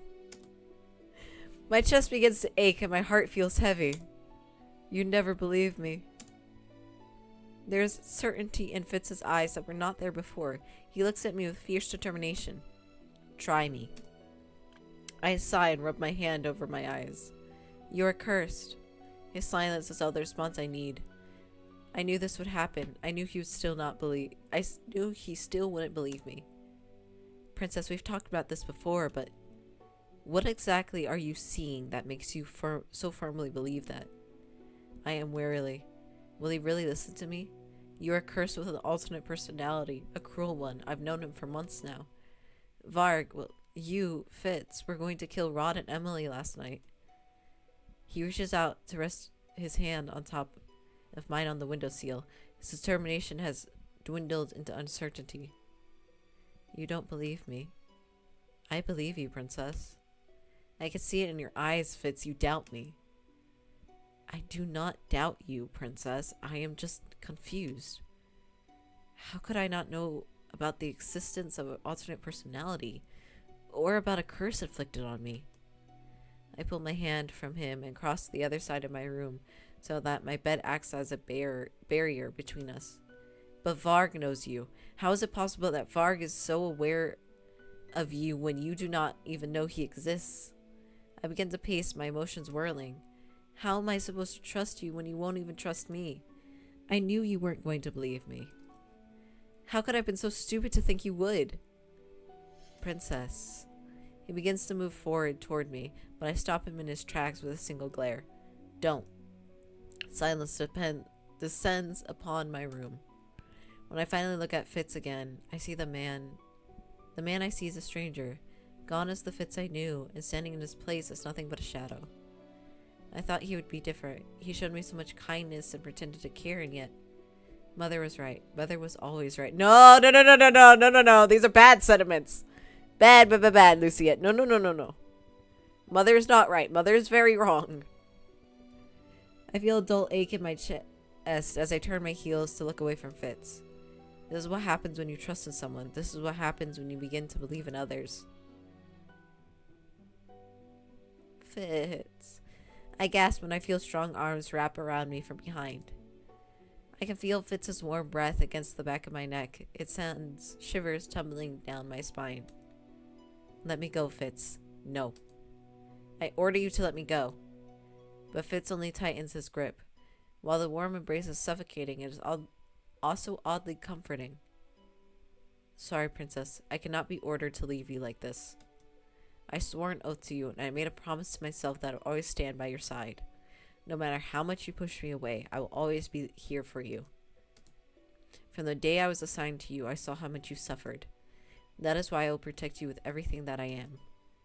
I bite my lip as I struggle to keep myself from crying. How can I trust in Fitz's words when Varg has done nothing but cause suffering to everyone around me? But it seems like I have been the one to cause you so much pain. He loosens his arms until I'm no longer within his embrace. I suddenly feel cold and empty, but I do not move toward Fitz again. His voice is very soft when he speaks again.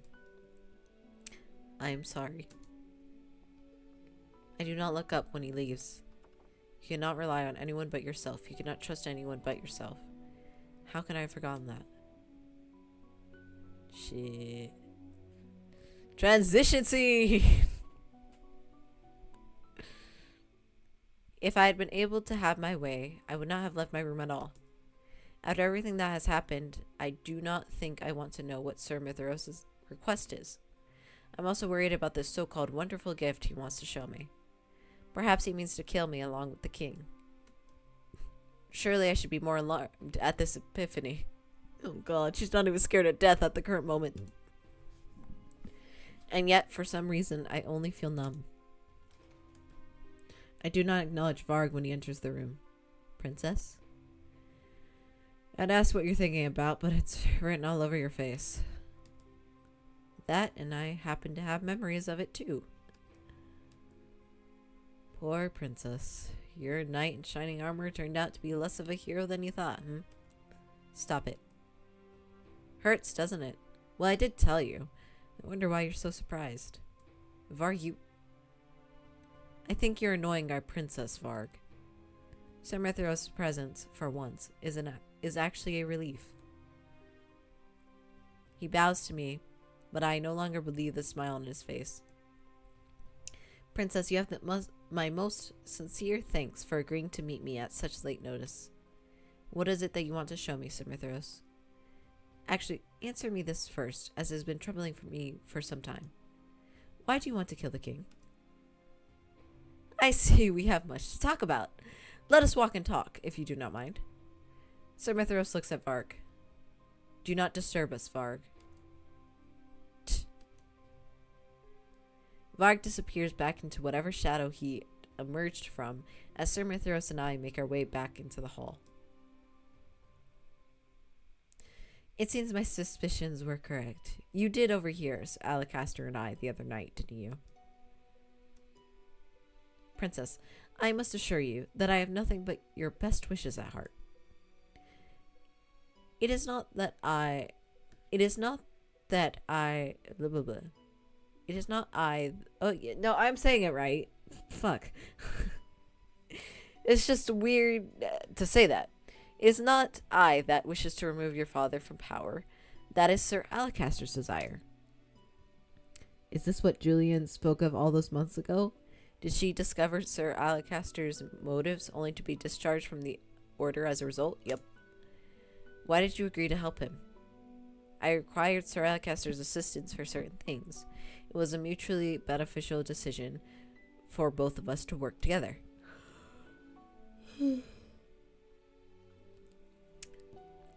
But do not worry, I never had any intention of going through with your father's murder. Is that why you were delaying him until after my birthday? Sir Mithros' smile is almost genuine. My princess is wise, just like her mother. I know where this is going. I realize that Sir Mithros has led me into the secret tunnels. Where are you taking me now? My princess is also impatient, just like her mother. Shut the fuck up. The impudence of this man. You said Varg answered to you, but he also carries out Sir Alacaster's orders. It was Sir Alacaster's desire to take over Angelia as cleanly as he could. He ought to accomplish that by killing all those with a claim to the throne. Sir Rod and Emily. But I was never going to let him kill you. In exchange for ensuring your safety, Sir Alacaster required, among other things, a servant. So I provided him with one. Sir Alacaster needs someone that can remain close to him, hidden in plain sight, so to speak. He also required that they have the skills of a trained knight. Sir Fitzguard was capable of guarding you, my princess, but he was not capable of carrying out Sir Alacaster's other orders.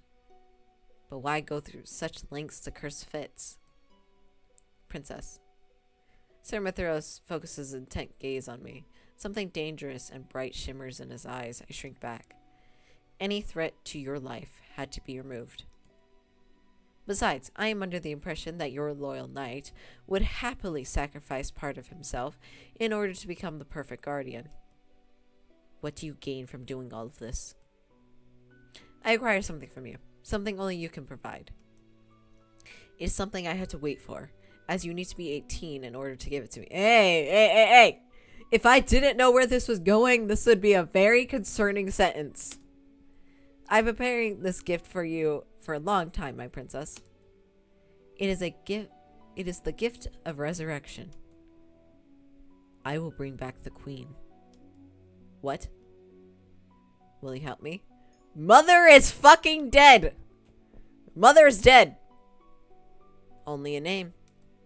Mother has been dead for years. If she had been alive, I would have known. Your mother sustained great injuries during the Great War. She needed time to heal. Then where has she been, and why has she pretended to be dead? Why would she leave me alone? Your mother is sleeping, and you are the only one that can wake her. Why me? My princess, you are the heir to more than just the kingdom of Angelia. Queen Hildery was the bearer of the 10, one of the 2 crystals of Angelia. What? As her daughter, you are the next bearer. You are destined to be a great witch, just like your mother. My mother, a witch? Impossible. It is the truth. You were so young then, my princess, and the world was so cruel to you. Why do I not remember any of this? The queen sought to protect you and shroud your memories of the pain you suffered at the hands of humans. Is this why the people of Angelia despise and fear me? But once you turn 18, you will inherit the full abilities of the 10-bearer. And with that power, we can revive your mother. Is that not what you've been dreaming of since you lost her? I dare not even dream this was possible. For so many years, all I've wanted was for Mother to return to me. But now, no, I cannot falter. Mother was the only person I could trust. She is still the only person who loves me. Oh, Luciette. I've made my decision. Tell me what I must do. Sir Mithras smiles and steps aside. Behind him is a large rusty door. Come with me. Hello, Hildery. Yeah, chat, we're reviving a dead person. Mother. She's still as beautiful as the day she became one with the 10. Sir Mithras reverently strokes his hand across the 10, as if caressing Mother's... Stop that! Mithras! Fuck off! We get it! You wanna fuck Hildery. It's not okay, but you need to stop. These last 4 years, I've come to visit her as much as I possibly can. But I cannot wait to see her beauty grace the halls of the palace once more. Sir Mithras turns to me. Place your hands on the 10. Wait, before I do this. Sir Mithras, you said you had no desire to kill the king. Yes. Swear to me that you will not allow Sir Alacaster's plans to succeed. Swear to me you will protect the lives of the royal family. I do not wholly understand why I'm asking this, Sir Mithras, yet a part of me feels compelled to do so. I may not see them as much of a family, but they have done nothing to deserve death. My princess, swear it. Very well. I swear I shall not allow Sir Alacaster to kill any of the royal family. Oh. Luciette's 18. That's the bell. The bell echoes. The clock tower chimes. The bell echoes in the chamber. The sound dull and eerie. Sir Mithras' eyes flash as he gestures his hands wildly. Now, princess, now! The air in the room becomes cold, so cold I actually feel my body becoming like ice. Something is wrong. This does not feel right. I try to move away, but my attempts are thwarted by some kind of magical force. The 10 is pulling me towards it. Sir Mithras.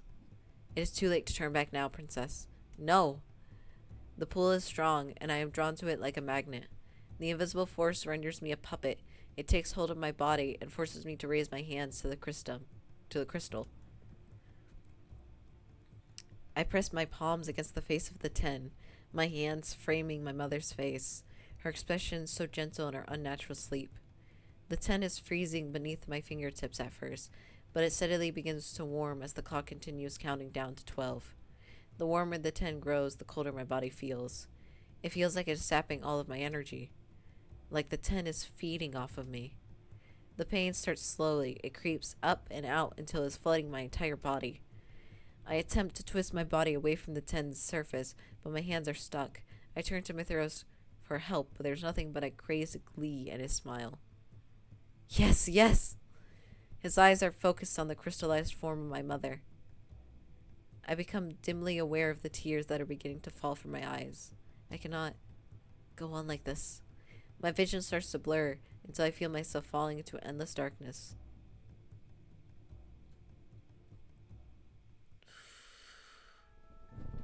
Oh, flashback right now. Oh. Mother? Yes, my sweet? What are you doing? I'm planning, dearest one. Mother has to be ready when she takes over Angelia. But doesn't Father rule Angelia? Oh, sweet.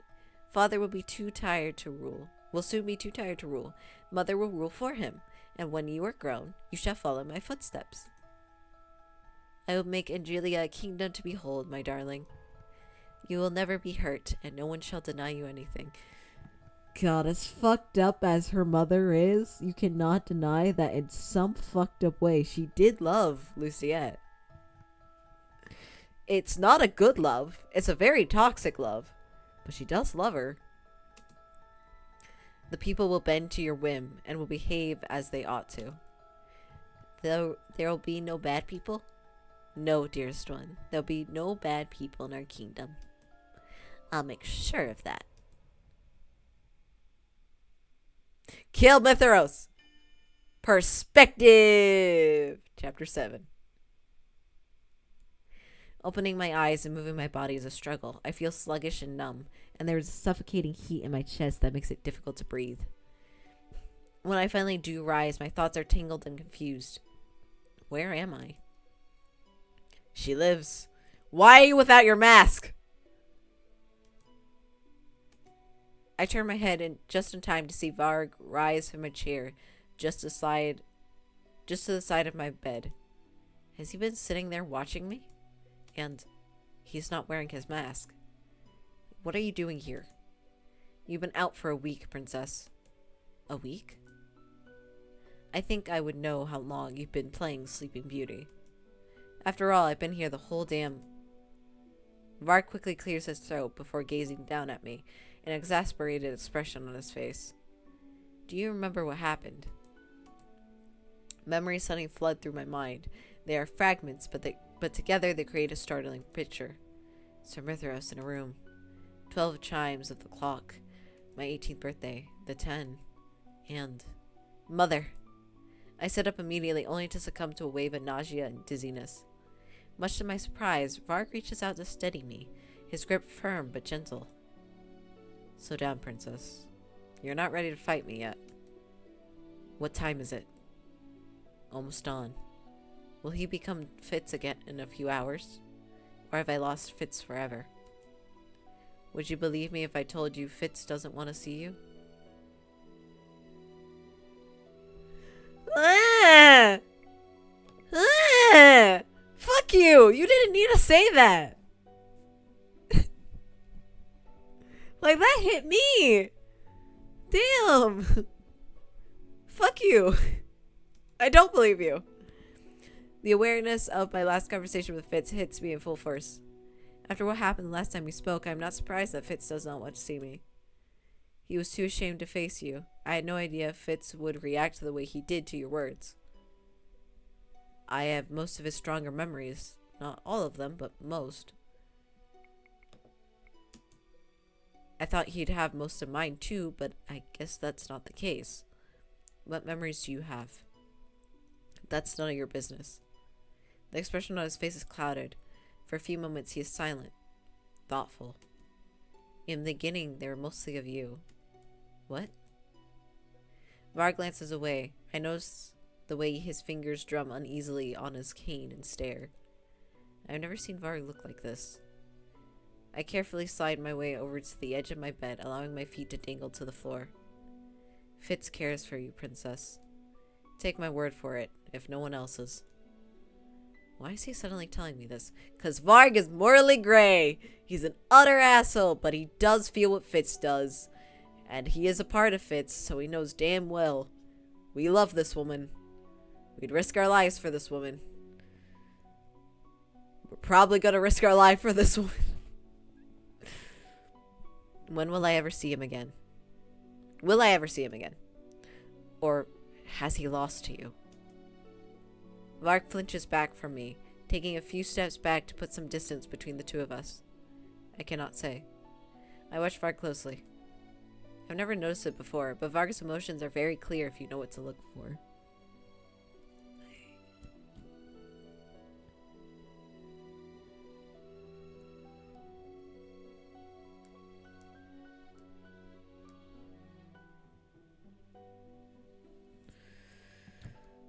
Okay, well, I'm like trying to process but also double check things.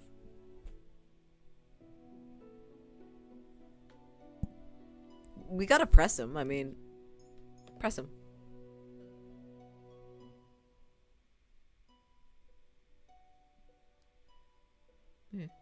Checking something on my phone. You cannot say or you won't say. Princess. The gentleness in which he says my title makes me think of Fitz. However, just as I'm beginning to hear Fitz's voice through him, his demeanor changes once again. The vulnerable man disappears and replaced with the usual facade. Varg straightens and glares at me. He displays this confidence to hide his true emotions. Correct. It seems like he wears two masks. Correct. You're more like Fitz than you would care to admit. Correct. Fitz would never harm me. Varg snarls, but he no longer intimidates me. Fits this, fits that. All you ever do is talk about that idiot, even though I've been the one by your side this entire time.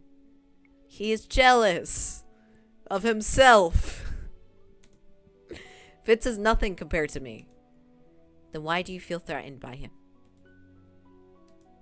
My words render Varg speechless. I dimly noticed the patterns of red dawn splattered across my room. The sun is almost up. I look back at Varg, my eyes seeking Fitz. Varg moves, his eyes fierce as he closes the distance between us.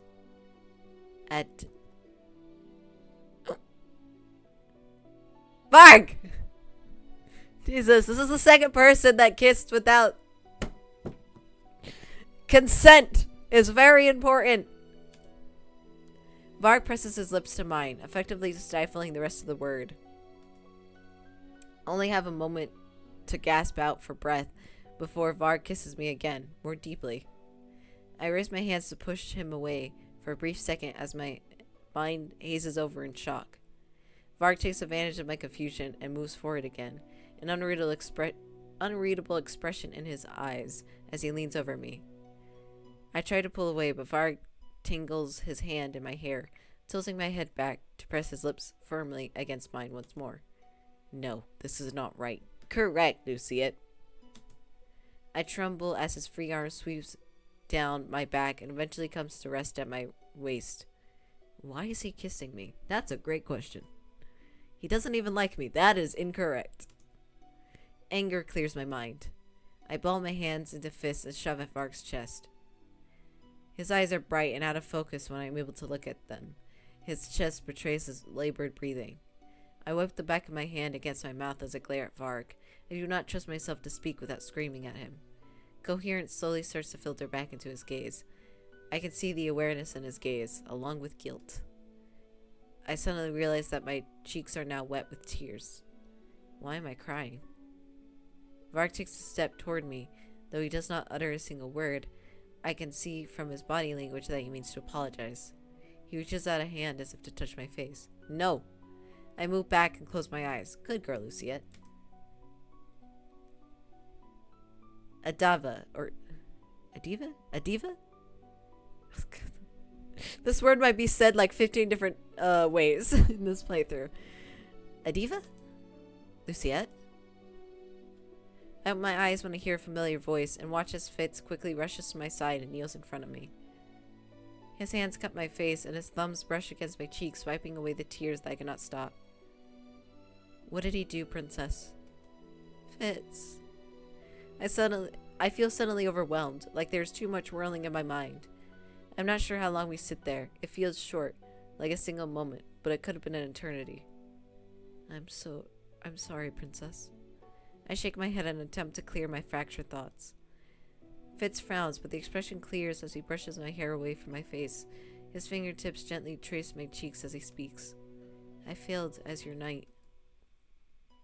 I should have never left you alone that night. I should have stopped all this from happening. All I've done is cause you pain. And the past week has been hell. I did not know if you'd wake up or if I would be able to be with you when you did. He looks at me, his expression grim. And I wasn't there when you did. Varg was. You finally know about him? Fitz nods as he gives me a pained smile. No apology could ever be enough to excuse what I did to you. I doubted you that night because I thought what you were saying was impossible. I wondered how I could be cursed without knowing about it. But now, I hate myself for treating you the way I did. I must have put you through so much suffering because I did not believe you. I know I have never been worthy of you, but now I have betrayed the trust you had in me. He drops his hands and pulls away from me. I don't think I have the right to be called your knight. I reach out to grab his hand without thinking. Don't say that. Fitz looks at me in shock. His wide-eyed gaze only makes me feel embarrassed, and I have to focus to keep from floundering. After a long moment, Fitz manages to smile at me. It is small but genuine. I do not deserve your kindness. Kindness? Is that what this is? We sit together in silence for some time. enjoying each other's calming presence. My room is quiet as the sun steadily starts to rise. Do you know what has happened during the last week? I'm afraid not. I wasn't myself for most of it. He's fading even faster now, and just when I feel like I've truly started to know him. I've already told you about the disappearance of the prince and the princess, but it seems like the queen has gone missing as well. Ophelia's missing? I can only hope they made it out alive, and that Rod led them back to the margin. There, they will be safe. I did not think I would trust anyone there, and I still don't, but Parfait said the margin is a place evil cannot overtake. And whether or not Varg is truly evil, his mission is to kill them. I cannot at least be sure Parfait will protect them. Oh, I can at least be sure Parfait will protect them. I was like, that did sound right. King Gennaro is still here, but he's different. He's not himself. And what happened? It's your mother. The day you fainted, the same morning your mother returned. I can only stare in fits of shock, knowing that what happened that night was just a dream. Everyone in the castle is acting as if nothing is wrong, like the last 4 years haven't happened. But an instant I saw her, I recognized her. And after that, well, I don't remember what came next. My next conscious moment was today when I saw you. Fritz raises his hand as if to touch my face, but he abruptly pulls it away. He flinches, then doubles over, his face contorting with pain. God damn it, Varg! No! No, not now. I won't let you. His eyes are cloudy, his gaze turned inward. He's speaking to the other side of himself that I cannot see. I reach out to him to try and call him back. Fitz! He looks up at me and attempts a sad smile. He's trying to make it seem like he's fine. When he speaks, it is through gritted teeth. I'll never let him hurt you. Can you trust me? About that, at least. Yes. Luciette. God damn it, Varg! God damn it. The shadows dance around him, almost tauntingly at first. Then they simply engulf him, and Fitz disappears in the darkness. I take a step back. I hate to interrupt. You again. I snarl at him, but Varg merely shrugs. He looks indifferent, as if what transpired between us before never happened. I have things to do today. Varg turns away and walks briskly out of my room without glancing back. I make my way through the ways of the palace, determined to find Sir Mithros. Over the past few months, I have been all but invisible to the people in the palace. It allowed me to pass undisturbed. I always figured it was because no one remembered who I was with my curse. But today, things are different. A maid sweeping the hallways jumps at the sight of me before quickly curtsying. Your Highness! Her eyes are downcast, and she does not look up at me as I pass by her. As I walk past her, 2 other servants heading in my direction also move to the side of the hallway. Your Highness? Your Highness. They remember who I am now? But how? Was my curse somehow been broken? I spend the entire morning searching for Sir Mithros, but he is nowhere to be found. The only room I have yet to search is the throne room. Is he there? I don't remember what happens to him, so I'm like, curious. I push open the doors and walk inside. There I am met with an unexpected sight. The king sits on his throne, his posture regal, but his eyes downcast. Your Majesty? He does not look up when I enter, but I see his eyes are stony, unmoving.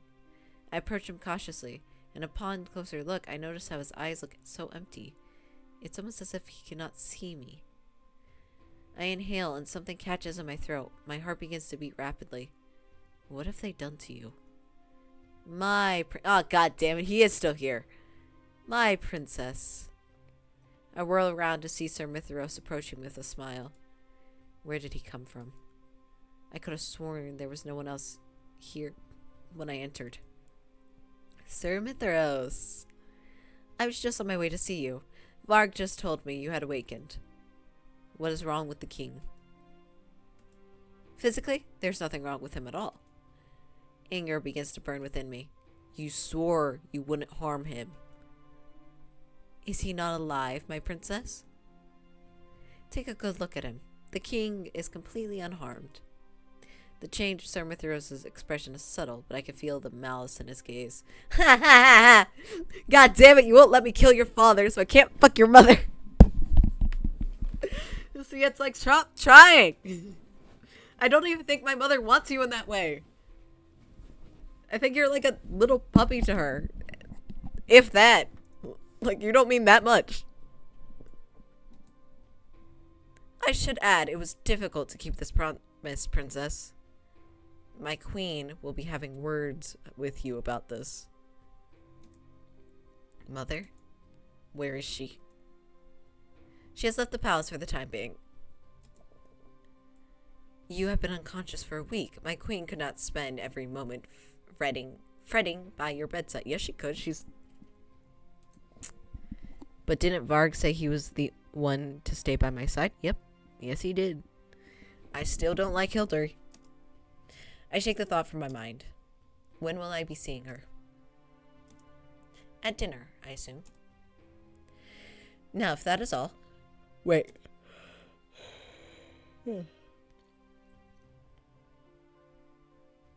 Sir Mithrios pauses abruptly to look at me.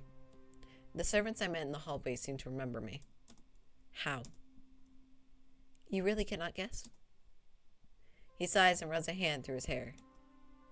When you turned 18 and became the tent bearer, the curse that the lesser witch cast on you broke. What? Moments before your mother awoke, you were the strongest witch in all of Angelia.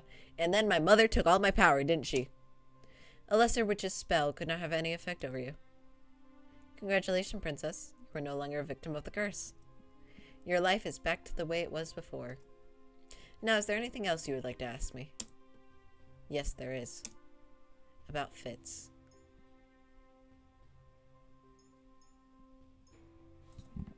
I feel like if we say remove his curse, he's gonna do it in like the genie way of Twisted.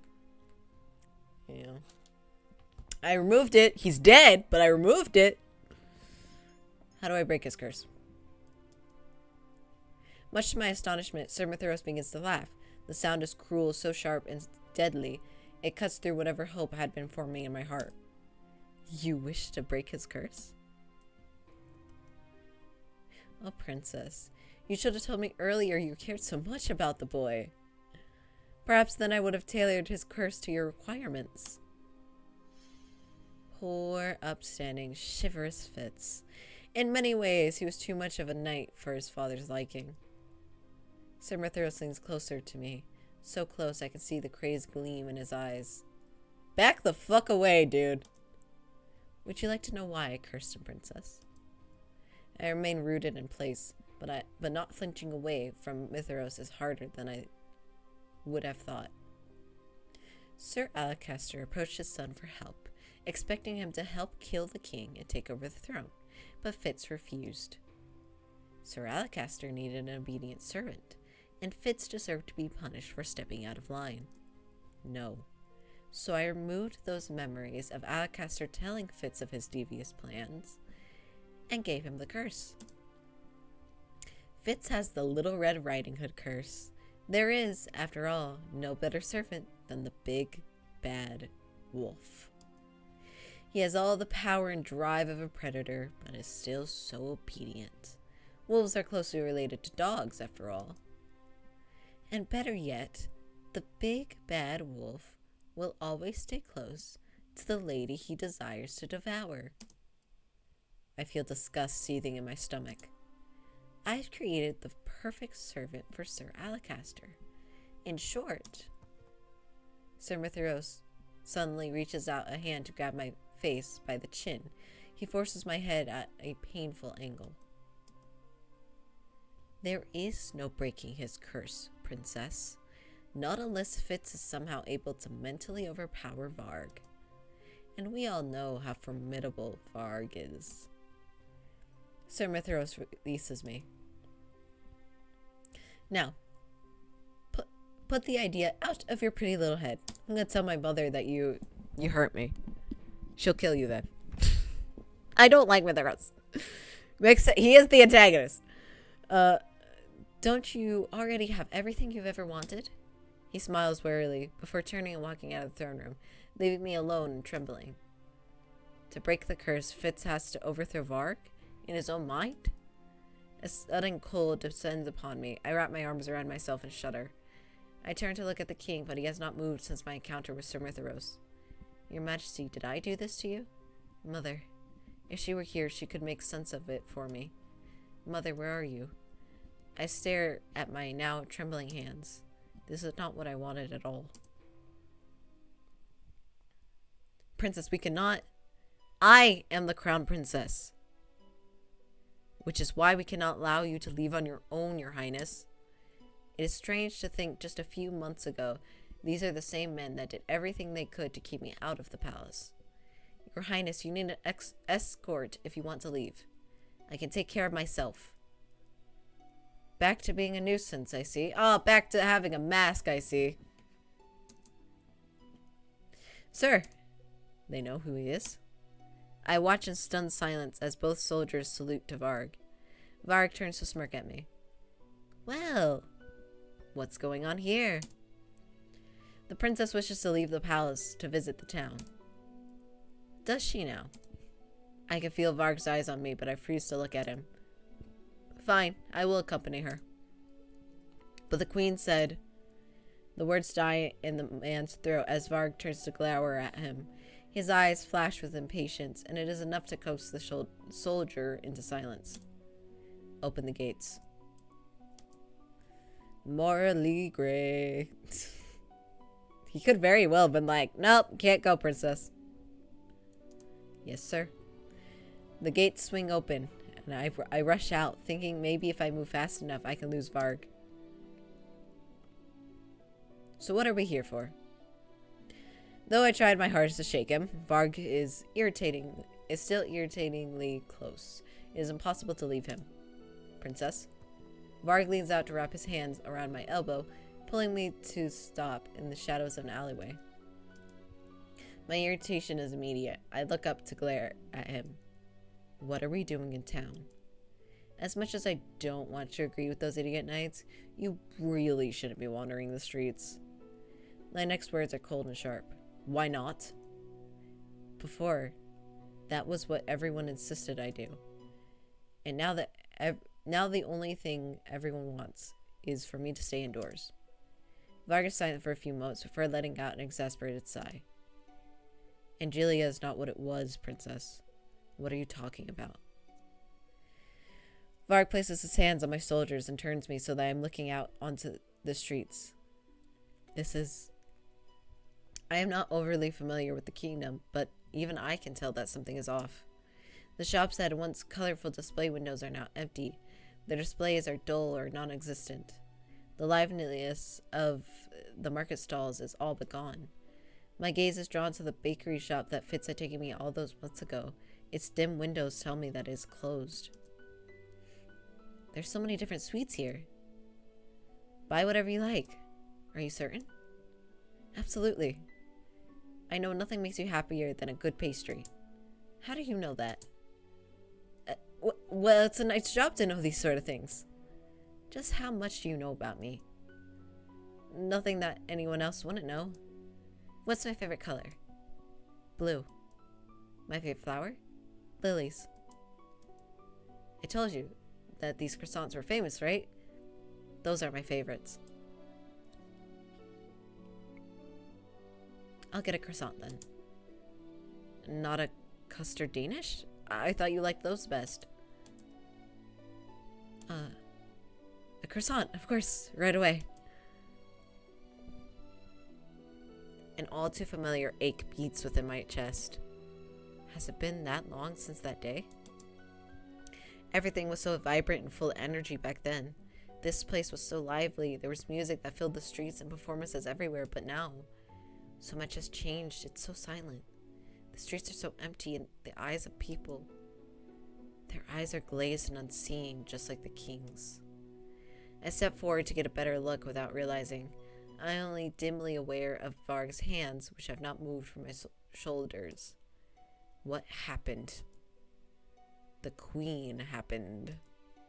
But the people, She can take control and demand obedience, but she cannot force love or loyalty. The people of Angelia are being crushed, Princess, and they know who's responsible for it. Varg's voice is hushed, but he still draws stares. I flinch back at the expressions on the people's face as they look at us.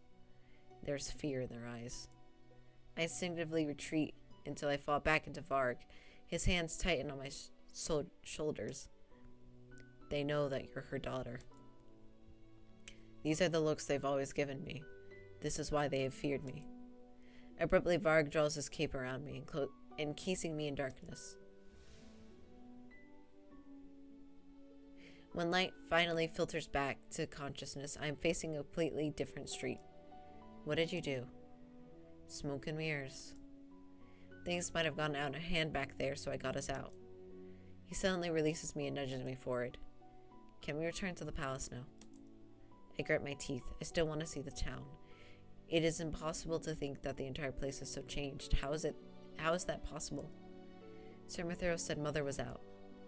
I really need to see her. It's almost dinner time, Princess. Your family will be expecting you. Mother will be expecting me. I should see her at dinner, right?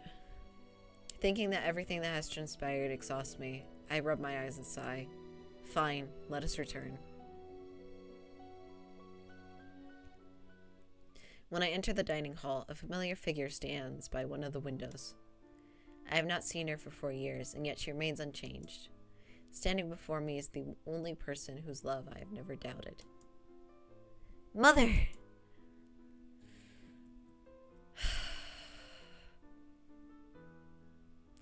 Hello, Hilary. You're such a fucking bitch. You're such a pretty bitch. That's the worst part. My dearest one. I move toward her immediately, like a moth drawn to flame. Soon I have my arms wrapped around her in a hug. I do not care that I am crying. Mother, I have missed you so much. And I have missed you. I cannot believe that Mother is indeed alive. I am crying so hard, tears blur my eyes, and it takes effort to speak. I thought you died. Mother places a soft, cool hand to my cheek. Her touch is more comforting than I remember. And it is thanks to you that I did not. I'm so proud of you, love. I had thought her warmth would envelop me longer, but Mother is quick to draw away from me. I look up at her in confusion and flinch when I see her gaze is cold. But I heard you left the palace today. What if I told you about leaving the palace, Luciette? No excuses. You know my feelings on this. But have you truly become so disrespectful while I was absent? Let's not fight. Not tonight.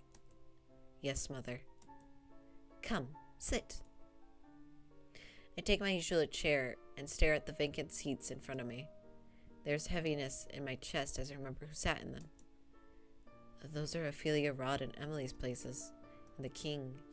I turn to look at him, and I feel my heart falter, then sink. Luciette? The king is sitting in his usual seat, but his expression is so vacant as it was earlier. It's nothing. Mother follows my line of sight and frowns. Mithras told me of your request. I had not anticipated that you would require something from him in exchange for reviving me. But no matter. I had no desire to see Alacaster's plans come to fruition. Where is Sir Alacaster? Mother beckons quietly with a wave of her hand, and servants begin to place platters of food on the table. Exiled. There's no place in the kingdom for a snake like him. Says the snake. Then why is Varg still here? Mother looks at me with knowing eyes as Irvin spoon soup into our bowls. You still need a guard, my dear. It was fortuitous of me to retain him, considering your actions today. I look down, my mind racing. But enough of these inconsequential notions. We must discuss your training. What? You are the crown princess. You must learn how to be queen. Eventually, you too shall become the tent bearer. I will show you how to control it. It was impossible for me to think of Mother as a witch. But seeing as you speak so casually of the 10, and considering all that has happened this week, I have no choice but to believe it. Why would you not tell me about the 10, about the witches? Dearest one, you were so young. I wanted to protect you. And no matter now, for I am here. I will teach you through practical demonstration. I've always found that to be the most effective way. She looks at me sharply. We'll begin by punishing those that cursed you. Fear and shock immediately flood through me. What? Punish Parfait and Delora? They have acted to keep you from me and from your destiny. They must be punished. Don't you wish for revenge on those who wronged you so?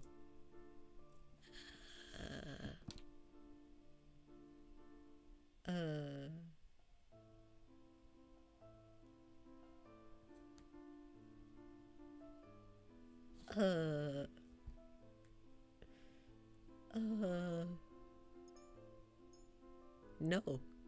I do not want revenge. Mother sets down her spoon. Dearest one, need I remind you of how the people of this world will seek to abuse your nature and your position in order to use you? Have you not experienced the selfishness and greed of people firsthand? Were you not cursed by such people? You're right. But Delora and Parfait, they had been kind to me as well. Mother goes back to eating. Regardless, we shall start your lessons tomorrow. For some reason, my eyes are drawn once more to the king. He has not moved since dinner began. His soup is still untouched. The king is barely conscious.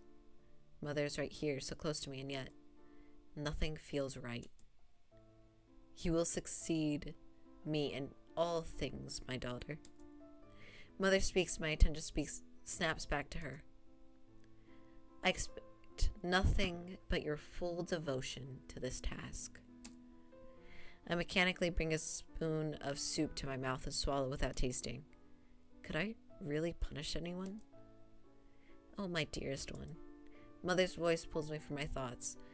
She reaches over and brushes my hair away from my face. Her touch is heartbreakingly familiar. She's right here, but I feel like this is the most distance I have ever been from her. We're never going to be separated again.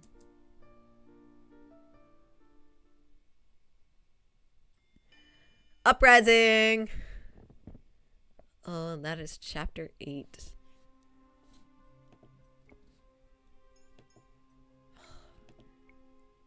So it's chapter 8, chapter 9, and then chapter 10. So 3 chapters that I think we should save for next time. Which might be tomorrow, depending on how I feel. Or... Yeah, I'm right. Tomorrow. Technically today for me, because it's 1 a.m. But, you know, depends how long I sleep. Yeah. It's got a very intriguing chat. And we've met Hildery. Varg is still around. Fitz is panicking. The king is not there. Ophelia's missing. So lots of things are happening. lots of things. But thank you all for being here. Have a wonderful day. Have a wonderful night. Have a wonderful time zone. And bye-bye.